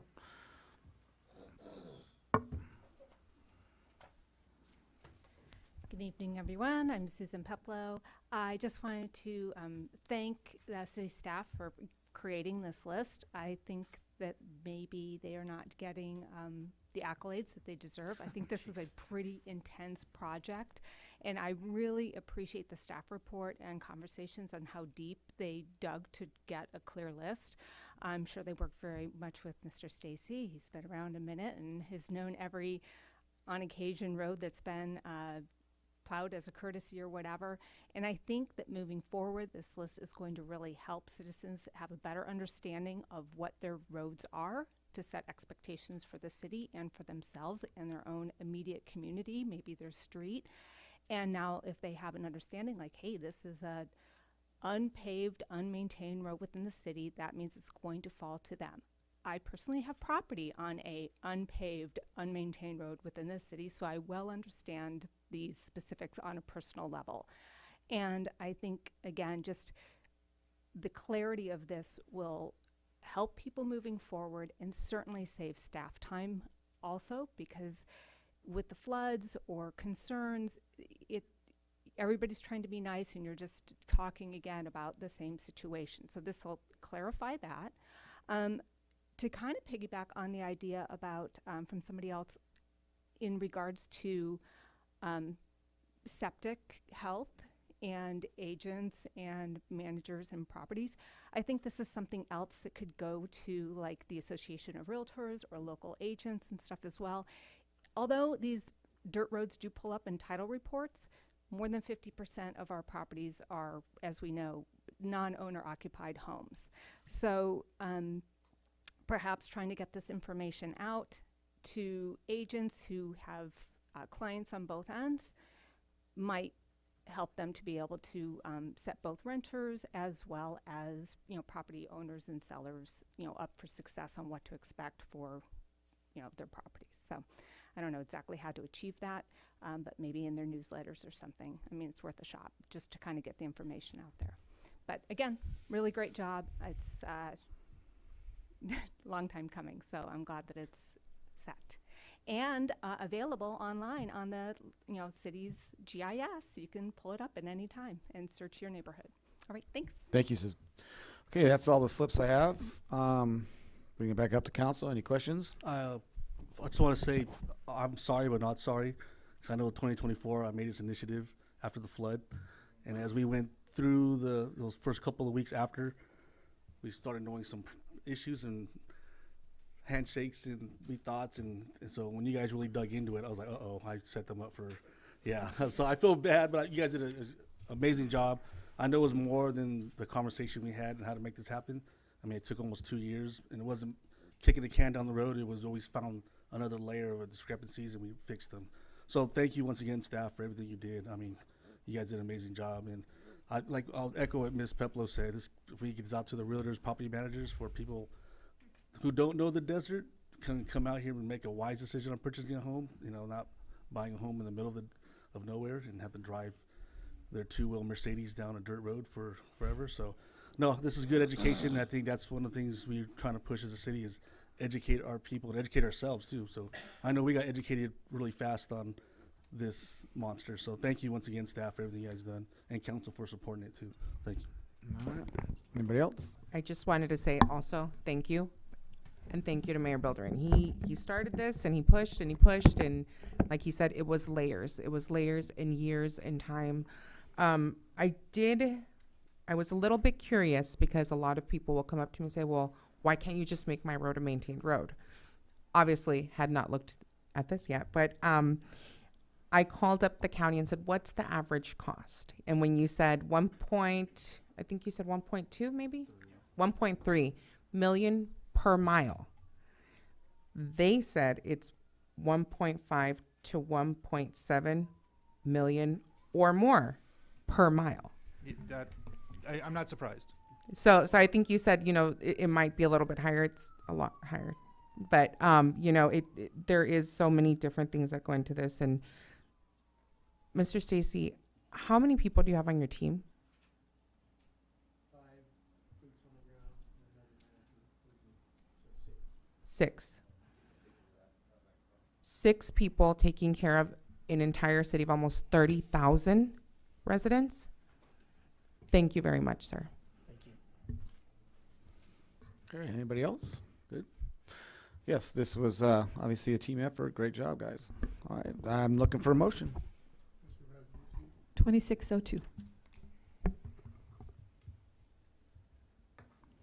Can I make a motion that we adopt resolution number 2602, which will formally establish a maintained road list? Long time coming. Second. Okay, motion is second. Any other discussion? Seeing none? Councilmember Wright? Aye. Councilwoman Ramirez? Aye. Councilmember Bilderin? Aye. Mayor Pro Tem Scott? Aye. Mayor Mintz? Aye. Approved 5-0. Okay, thank you. Thank you, guys. Appreciate it. You want to duck out, Craig? Yeah. He's been there on the job a long time. Okay, future agenda initiated items. Do we have any from the council? I do. It's I was watching a couple of videos, some of the other meetings, and come to a couple of other meetings, and I think we need to go, if not already have one. I know as elected officials, we go up to our courses and get proper decorum on the dais and proper attire and stuff like that. So I noticed some of our other meetings, they need some more training and a policy on proper attire when you're conducting business up here. We're getting kind of loose on some of this stuff, but if it's not in writing, then it is what it is. But I think we need to find a policy. So you'd like to initiate an item that have a policy for all of our yes, because I know our employees are set to a standard for their attire at work, and we have our initiative, and so I saw a couple of other meetings they're not kind of following that. So okay, well, I'll second that. Thank you. Okay, Thank you, anything Mayor. else? I have that down. Okay, this is the time for the public comment. This is the time for the public to address the city council on issues within the jurisdiction of the city council is not on this agenda. All comments are to be directed to the city council and shall not consist of any personal attacks. Members of the public are expected to maintain a professional and courteous decorum during their comments. There is a time limit of 3 minutes per person. If you've already haven't done so, please fill out a name and address slip and give it to the city clerk. City council is prohibited by state law from taking action or discussing items not included in the printed agenda. Public comments on specific items will be deferred until considering an item on the agenda. So I have, okay, so I have one comment here from Richard DeMarina, DeMara. It's just about, he's not for data centers and flock cameras. And then I have another slip here for data centers.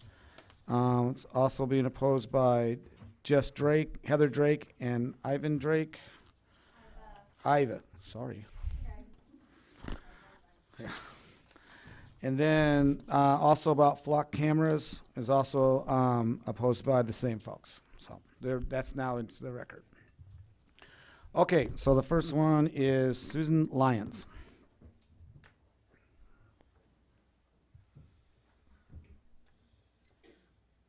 Good evening, councilors and mayor. Hi, I'm Suzanne Lyons, and I'm a part-time resident of 29 Palms. Live at right where Samarkand Drive meets Sunrise. So that's roughly 1,400 feet away from the proposed E-Group solar plant. So I'm very, very familiar with that area. I love that area very much. I'm also I am an earth science and physics teacher and textbook author, so I happen to have some scientific knowledge which comes into my decision making and evaluation of the project. I'm very concerned about the impacts that it would have on our community as well as the natural environment. I have some fact sheets that I've written up which are summaries of many of the issues. It's a very complex and big industrial project that we're talking about here. So its impacts would be very significant. And what I really hope is that we will all look at all of the details very carefully because of the potential for a lot of harm to city residents, our city identity, the nature situation, and just in many, many ways, it is something that deserves careful consideration before it were ever to go ahead. One of the things I wanted to mention, well, the main thing, the fundamental problem with the site is it's in the wrong place. We all know that energy is a commodity much needed, and in an unstable condition, solar power is important. I certainly believe that, but all solar plants are not the same. This would be an unusual one because of its size. 50 megawatts in city limits is very rare in California. The big industrial plants are out of city limits, far away on flat land, far away from commercial centers. This one would be 1,400 feet away from me, close to Stater Brothers, the cemetery, the church. It's right in among us, and yet it's very, very large. It's also on uneven terrain, which means that mass grading would be needed. In fact, it's over 500,000 cubic yards of soil, moving soil. That's a lot, even by the standards of the solar industry. Of course, the soils out there, it's pristine desert soil, so it would involve removing the biological crust, which keeps the soil grains in place. Dust. Thank you very much. If you have handouts, just leave with the city clerk, and she'll make sure she gives us to it. Thanks Thank very you. much. Thank you. Okay, Pauline Pasco? Sorry. Oh, Pisano, sorry. Hi, everyone. My name is Pauline Pisano. I'm a social worker and resident of the High Desert, and I'm here to share that I'm very concerned about these flock cameras and about this data center. They are unjust. They are racially biased. They bring about more crime and more violence to our communities. Since Dr. King's words were invoked earlier today, I'd like to just share that the time is always right to do right, that a bunch of us are here today to let the City Council know that you can have the courage to do right, that you know that is in your heart. And some of his last words that he said before he was assassinated were, when computers, profit motives, and property rights are more important than people, we are approaching a spiritual death. We were open today with an invocation of the Bible. I love the Bible. The Bible has something beautiful to say about the poor and dispossessed. And in it, I would like to quote Isaiah 10 that says, "Woe to those who bring about unjust laws." I think it's very clear that these flock cameras in these data centers are the programs of the rich and wealthy. They will not benefit our community, much like the presentation. The programs of the poor were for housing. Housing is a human right. We're for food and for healthcare. And the disparities that these systems will put in place when there's no one to take care for our healthcare, the environmental degradation, and the violence upon our community is totally unjust. So this is an invitation for everyone in City Council to do what is right and to remove these cameras and to make sure that this data center isn't anywhere close to our society. Thank you. Thank you. Okay, Austin Sipe. Austin Sipe. Shoot. Oh. No, it looks like an I, but not you. So sorry, I'm going to speak quick because I have a lot to say, so sorry if I'm rushed. Hello, my name is Austin Shoup. I'm a resident of 29 Palms and a member of a chair of the 29 Palms Music Committee, here to express my firm opposition of the implementation and expansion of flock cameras in our city. For those unaware, we already have over 20 ALPRs, or automatic license plate readers, cameras installed in all 4 directions in most of our major intersections, and these numbers seem to be growing. I'd like to first address the constitutional issue. Flock cameras conduct mass surveillance on our movements without warrants. It's a clear Fourth Amendment concern. These are not just pictures of license plates. This is a log of your every movement, intelligently compiled, and is being gathered into what I can only describe as a dystopian nightmare. Beyond this constitutional crisis, these systems are not nearly as secure as one might think. I want to highlight the research by Ben Jordan, a well-known technology investigator who demonstrated that basic tools could be used to intercept data feeds from these cameras, access their logs, remotely view footage, or even take control of the device altogether. Lieutenant Al Huff of the Morongo Basin Sheriff's Station once these pointed at Luckie Park, where kids play. If anyone can access these cameras, with an internet connection, I don't think anyone with kids wants that. Already internal abuse. In Eccles County, Georgia, Secretary Anna Altabello was arrested for abusing her flock access to stalk an ex. It's not a hypothetical misuse, it's already happening. So I share Pauline's sentiments that we should not only rethink these contracts, but remove these cameras altogether. Thank you very much. Thank you. Okay, Leanne Clark. I also want to comment, Leanne Clark had a lot to do with that event at MLK Jr. Thank you, Leanne. I didn't thank you at the right time. Oh, well, thank you. And with that, you mentioning that again, the 29 Palms Bible Baptist Church, they have been hosting this event for over 20 years. It was Pastor Hagan, who was the senior pastor at 29 Palms Bible Baptist Church, that had the vision to start this. So it's been, I believe, 25 years that this has been going on in our community. But on behalf of the Ministerial Association and 29 Palms Bible Baptist Church, we certainly want to thank the community for coming out and supporting the event that was held on MLK Day, which was Monday, January 19th. We especially want to thank Mayor Mintz and his wife, Mayor Pro Tem Scott, Councilmember Wright and his wife, Councilmember Ramirez and her husband, Councilmember Bill Durain, past Mayor Joel Klink, and City Manager Stone James and his wife for being in attendance at the event, as well as the speakers and worship performers that were involved in the program. The offering collected was $346. We also want to thank Parks and Recreation for furnishing the sack lunches that were provided to attendees leaving the event. And we also want to thank Palms Baptist Church for providing the coffee and danishes when everyone arrived from the walk. In addition, we especially want to thank the Citizens Patrol as well as law enforcement for their contribution to the safety of the event. And we very much want to thank you for that and make that a public announcement, because some have been concerned about these types of displays in communities, and our community did make that effort to be sure we were safe. And so rest assured, next year on January 18th, if you'd like to participate, your safety is already covered. Again, we also want to mention the First Mayor's Prayer Breakfast will be on Tuesday, February 24th. Keynote speaker will be Mayor Mintz, and it will be from 7 to 8:30 a.m. at the First Assembly of God Church, the Youth Activity Center, which is the old Smitty's building on Sullivan Road, which is down the street from Theater 29. Continental breakfast will be served, and the event is open to the public. So we just want to let everybody know that, and have a blessed rest of the January. And we're coming into the love month, thank God. Thank you, Lee. Okay, Eric Menendez.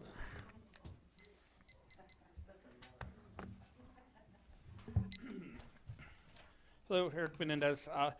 So I have something to talk about here. I gave some of you guys handouts here, and I have a few extra. I want to talk briefly about our unhoused and those less fortunate and those on the streets.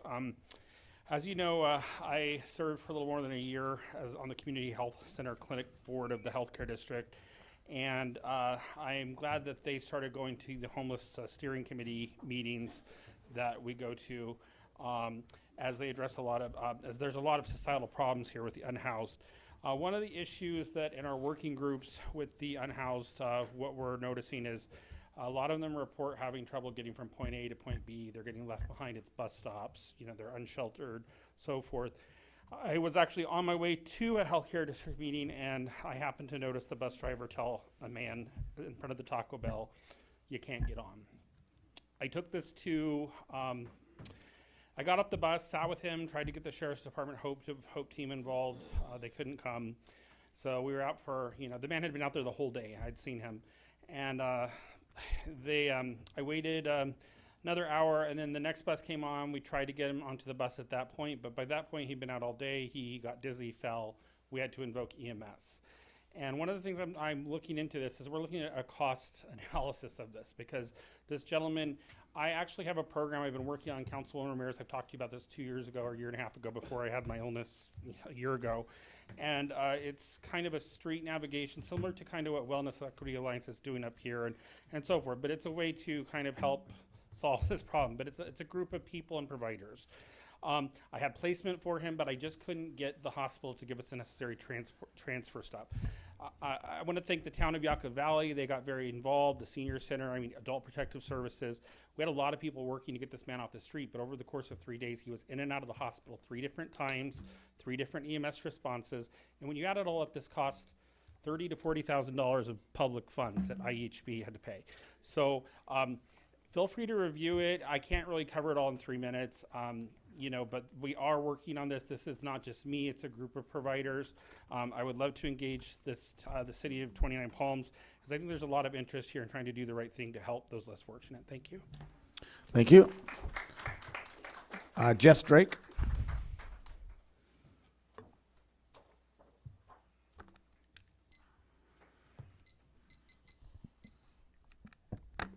Hello, thank you for letting me speak. I would like to read a statement on behalf of the community organization of which I'm a member. We as citizens are making a push against allowing data centers from due to recent news from Imperial County that Imperial Valley Computer Manufacturing is seeking to build a 75-acre data center within the region. Due to this push and the pushback from Imperial County residents, our concern hinges on the fact that if this company is rebuked from development in the area, they may then seek other areas with land available for development, or that others may look to this region for similar purposes. The Morongo Basin simply does not have the water table to support such a project without devastating both our residents and our environment, which is crucial to the hospitality and tourism industry in our city. This assertion is based on the following. The data center proposed would utilize 750,000 gallons of water each day as reported by KPBS, twice the amount utilized by the entire city of 29 Palms. In 2023, U.S. data centers consumed an estimated 176 terawatt hours of electricity, more than the annual consumption of the entire state of New Jersey. Data centers accounted for roughly 4% of U.S. electricity demand, a figure projected to rise to 6 to 12% by 2028, an amount that the city cannot provide without significant increase in rates and increased infrastructure. Data centers create few long-term jobs, while initial construction can bring temporary economic boost for contractors.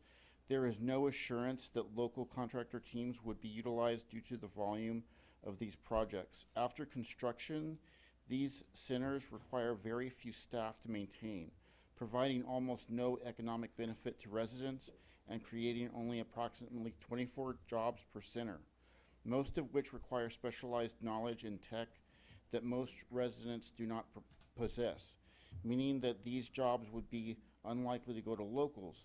Data centers require Data centers require carpeting large areas of land with concrete. If a similar sized complex of 75 acres of development were to take place here in our critically sensitive environmental zone, it would mean the death of hundreds of Joshua trees, endangered and threatened species, and will result in a massive drain on the water table throughout the entire area. This drain on resources would also affect property values as well. Have already seen many towns near data centers see residents' properties and wells drained of their potable water, rendering their homes nearly valueless. For these reasons, we ask that the City Council consider a moratorium, at the very least, if Thank not you. an outright ban. Thank you. Heather Drake. Can you let me know when my time's? Let's go. Okay. Good evening to all those assembled, including those of our city council. Today I'm coming to you to discuss an issue that I feel is of great importance to the preservation of the rights and livelihood of the citizens and residents of 29 Palms. That is to say, the propagation of surveillance through the use of flock cameras within our city limits.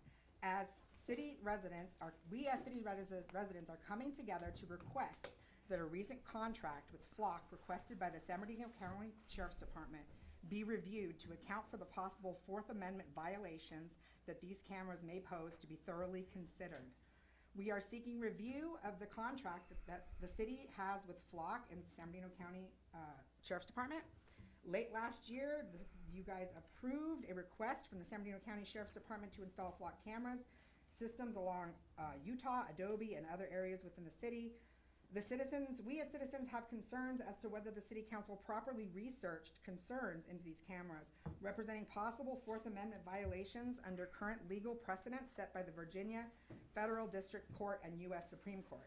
In the Carpenter case, it was ruled that third-party data collection involving an individual's location data required a warrant to the volume of location data collection amounting to a continuous ability to track an individual's movements in a way that achieves a near-perfect surveillance, similar to that of an ankle monitor. This, the Supreme Court agreed, was information protected by the Fourth Amendment. Flock cameras create a similar situation of near-perfect surveillance by utilizing a network of assigned assigns each vehicle a unique fingerprint that can be recognized by any flock camera in over 5,000 communities that create over 20 billion searches of individual locations every month. In addition, this information can be shared between local, state, and federal law enforcement agencies, allowing any law enforcement from here to Alaska to Washington, D.C. to track an individual without a warrant. Even Palantir, who is the manufacturer of flock cameras, acknowledges that this is an attempt to create predictive policing, which sounds quite familiar to thought crimes. The U.S. District Court of Eastern District of Virginia in 2025 also upheld this idea that flock cameras amount to a warrantless search when Chief Judge Davis wrote, "A reasonable person could believe that society's expectations, as laid out by the court in Carpenter, are being violated by the Norfolk flock system." This case is currently proceeding through the federal court system as we speak, which begs the question, why would 29 Palms support a surveillance system that may very well be unconstitutional? We ask that the council reconsider their contract with Flock and the San Bernardino County Sheriff's Department. It does not seem like citizens' constitutional rights have been thoroughly considered in regards to this current legal Thank you. precedent. Gretchen Grunt. Gretchen Grunt. Hello, thank you. I'm Gretchen Grunt, and I'm also up here to echo my opposition that's been voiced already about the flock cameras and the data centers, because it's not going to serve any of us, and I think we're all being surveilled enough. Do we not all have one of these already? So I don't think we need to be adding more to it. And then on a happier note, I'm here to represent the Morongo Basin Cultural Arts Council. They are having a fundraiser for the first time. It's their 25th anniversary for the Open Studio Art Tours, and they are going to be having a fundraiser February 18th at Mojave Gold, and there are a lot of really cool performers that night. I believe I looked it up. It only costs $20 to go, which I'm like, okay, that's cheap. And half of the proceeds all goes to the Arts Council towards the Open Studio Art Tours, because as we know, it's really expensive to put on that event for our community, which benefits us all.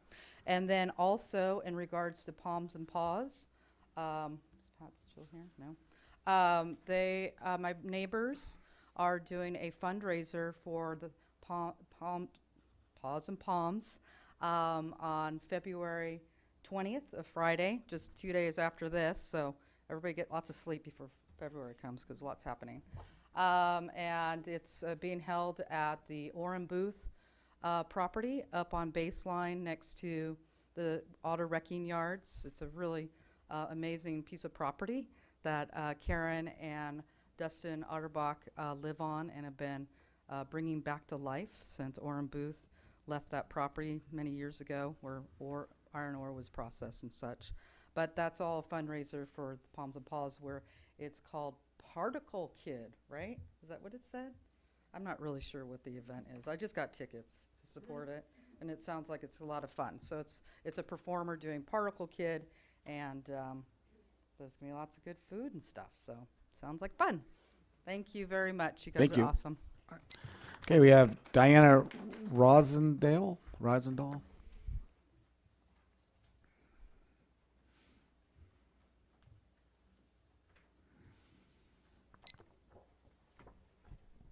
Hi, my name's Deanna Rosendahl, and I've been a resident of 29 Palms for 5 years, and I love it here. That's why I am here today to talk about impacts from data centers that our city should consider before making any plans to welcome them into our community. Let's start with energy consumption and its cost to residents. Excuse me.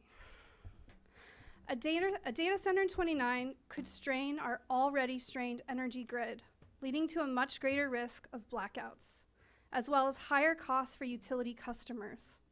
Studies have shown the average American's energy bill could increase from 25 to 70% in the next 10 years. In addition to energy needs, data centers require water, and lots of it. In just one day, a large data center can guzzle up as much as 5 million gallons of water, the equivalent usage of a town of about 50,000 people. That's double the size of our town, of our city, of 26 to 28,000. Data centers that power AI applications need even more water than that.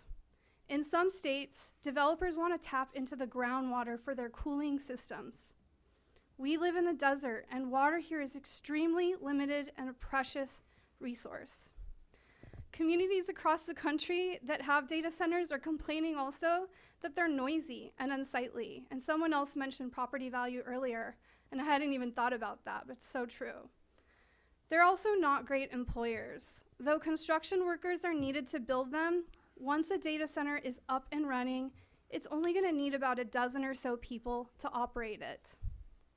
Let's not rush into something we're going to likely regret. I'm asking the City Council and this community to ensure transparency and an ambitious public engagement process if data centers become a consideration for Twentynine. Thank you. Thank you. Elliot?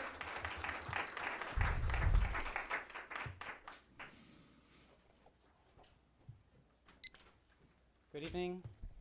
My name is Elliot Balsley. I'm a video engineer at Netflix working on cybersecurity, and I'm very concerned about the nationwide mass surveillance dragnet in which 29 Palms is participating. In December 2024, this council approved the sheriff's request to install flock surveillance cameras throughout the city, known as ALPRs. At the time, it may have seemed like a good way to fight crime, but since then several issues have come to light around privacy and safety, which have led over 40 other cities to terminate their contracts with Flock. These cameras see a lot more than just license plates. They collect data on all people, regardless of whether they've been suspected of any crime, allowing cops to track your every move with no warrant and minimal oversight, allowing searches by location, time, or physical characteristics. Flock's business model encourages sharing this data between thousands of law enforcement agencies around the country, even though it's illegal under California SB 34. The Attorney General is actively pursuing legal action against the city of El Cajon for exactly this reason. Our San Bernardino sheriff also shares ALPR data out of state, so it's likely that they will soon come under fire from the AG as well. ICE and CBP are using this data for immigration enforcement, and this data can also be used by conservative states to investigate women who travel out of state for abortions. This is not a theoretical risk, it's already happened in Texas. Flock's security practices are abysmal, the worst I've ever seen from a security-related firm. At least 35 Flock customer accounts have been stolen and sold on the dark web. At least 60 Flock cameras were accidentally exposed on the internet with no password, allowing stalkers and child predators to spy on potential victims. Flock accidentally exposed 53 API credentials, providing access to personal information that puts both residents and officers at risk. 2 U.S. Congress members are currently calling for an FTC investigation into their negligence as it endangers our national security. When the AI technology makes mistakes, it can cause serious harm to innocent people and lead to expensive legal settlements for cities. Flock takes no accountability for this, and they tend to blame the police. So please, I'd just like the city to do whatever it takes to get rid of these cameras ASAP. Thank you. Stacy? Sorry, I can't read your last name. What is it? Solely. Okay. Hi, thanks for being here tonight and listening to us. I'd like to also echo the concern or adamant opposition to the Flock cameras. I think the events that have taken place in Minnesota the last couple of weeks demonstrate for all of us the dangers of when law enforcement gets a little too excited and is under the wrong leadership. And similar to some of the things that were already brought up, I found this article. It's called Inkstick. It's a nonprofit news source that says agencies like ICE and Border Patrol can often access local scans even when communities don't intend to facilitate immigration enforcement. That's what recently happened in this tiny seaside city of Capitola, California, where out-of-state and federal law enforcement agencies accessed the local police department's Flock data more than 3 million times between 2024 and early 2025. I also found some reports of the CEO of the company, the flock company, there was like a counter website that was created called Deflock Me. And the CEO referred to the person that created that as a domestic terrorist, and also likened it to Antifa, which I think we all know means against fascism. So he thought that was a bad thing to be against fascism. And I also saw a video in Minneapolis of a Border Patrol agent accusing someone, recording him, of being a domestic terrorist and, saying that he was going to add her to a list. So I think we're, like, as was already said, we're already at a place where it's incredibly dangerous. And so it's also unconstitutional. So this is a form of warrantless surveillance. So I would request that you get the cameras out as soon as possible. Thank you. Yeah. Okay, I have Jack. No last name, Jack. Oh, okay. You can just say it at the podium, or at the, yes, at the podium, please. But I just want to bring up some data and some numbers regarding the flock cameras that are here. Per the deflock.me website, where everybody can go, when there's a map, you can compare and see where these cameras are in every town that you go to. So I know we live at a Marine base, like 29 Palms. So this town has approximately 26,563 personnel, like people in this area, in this county. Now I wanted to compare this to another Marine base, Camp Pendleton. Camp Pendleton is surrounded by the southern border of Oceanside, Vista, and Fallbrook. Okay, so we've got 26,500 and something people who live here. Camp Pendleton, in those towns that surround its southern border, have a total population combined of about approximately 302,512 people. Now, we have 22 cameras in 29 Palms. Those towns all combined have 23 cameras. So we have 8% of the population, but 95% of the cameras compared to another Marine-based town. Now, I know that we are also on an entrance to Joshua Tree National Park. However, if you compare us being at an entrance to the, I would say, least popular entrance to Joshua Tree Park, Joshua Tree town itself has 0 cameras. 0. Now, let's look at Yucca Valley, because Yucca Valley is also an entrance town, right? They have approximately 3 cameras in that entire town. And guess where they're all at? Home Depot. So, and there's nothing coming in on the 247. So I'm just wondering why we have such a densely populated of cameras here. It's kind of creepy. It's really creepy, and it wonders. And it just doesn't make any sense to me. It doesn't make any sense. And I just thought I'd bring the data to you today. Please, please. Anyways, thank you. That's what I want to say. Okay, thank you. Oh, and I do love living here. I want to tell you, this town is awesome. This is the best decision I ever made for myself, was moving here.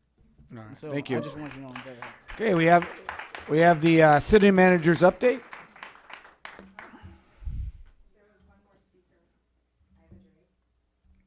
That's all the slips I have. I'm sorry, I don't have one. You did say her name. Could she speak and then we'll fill the slip out? 'Cause I already filled one out. I don't know what happened. She didn't fill one out. You didn't fill one out, so. Is it? There's another header, Drake, but no. Let me see. There should be one for my daughter. She has a statement. Can she just make a statement? Just change the name on there, sure. Just, I don't. I'm going to change the name on it, and she has a statement that she would like to make. I would like to make sure that my daughter can speak.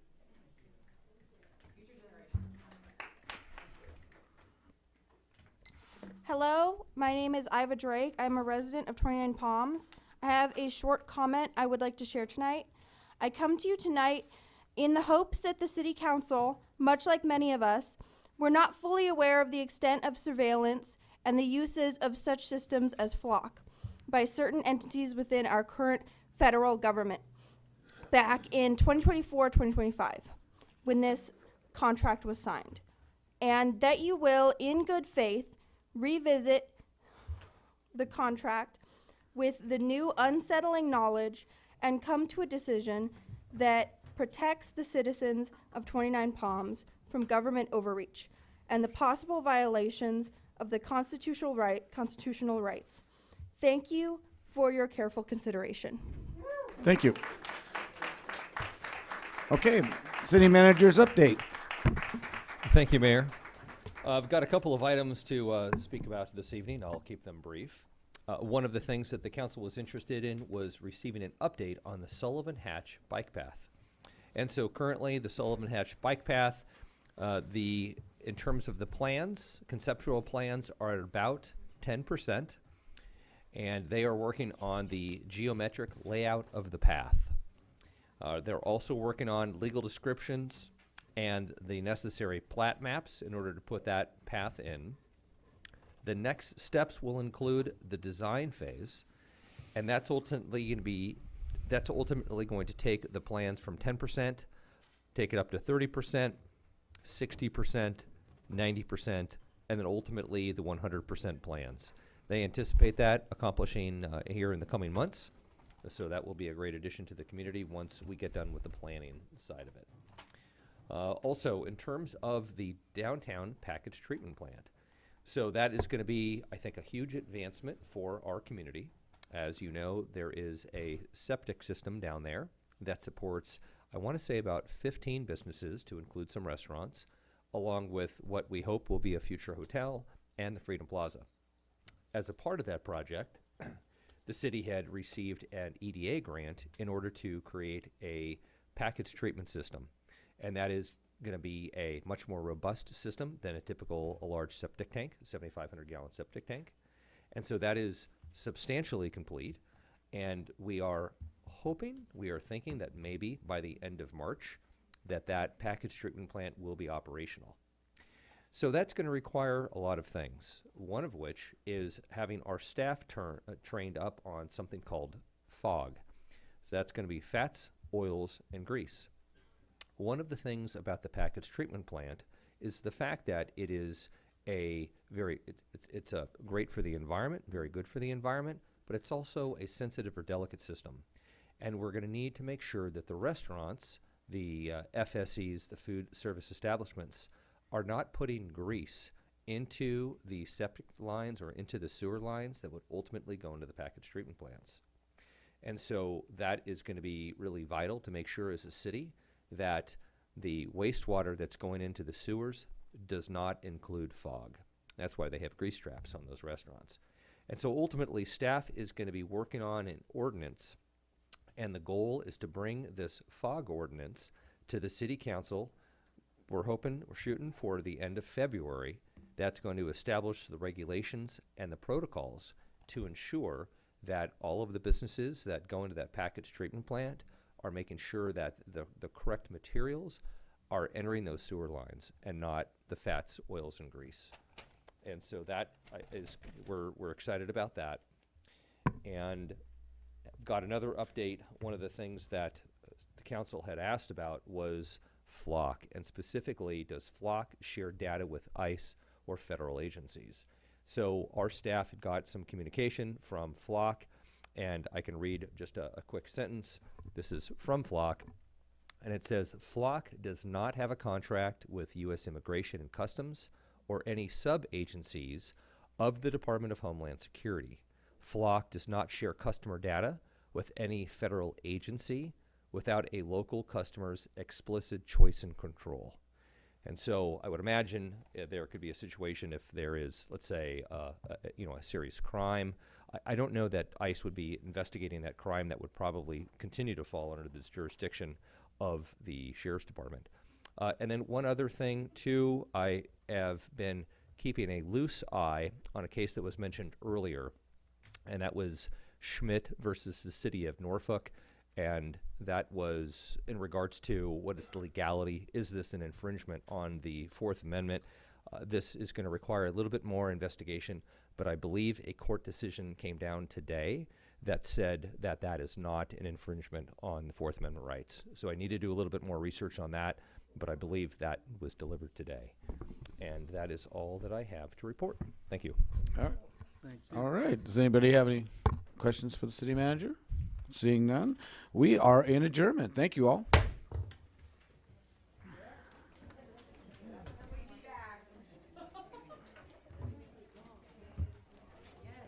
I didn't know we had 26 though. That doesn't. Yeah, she's done.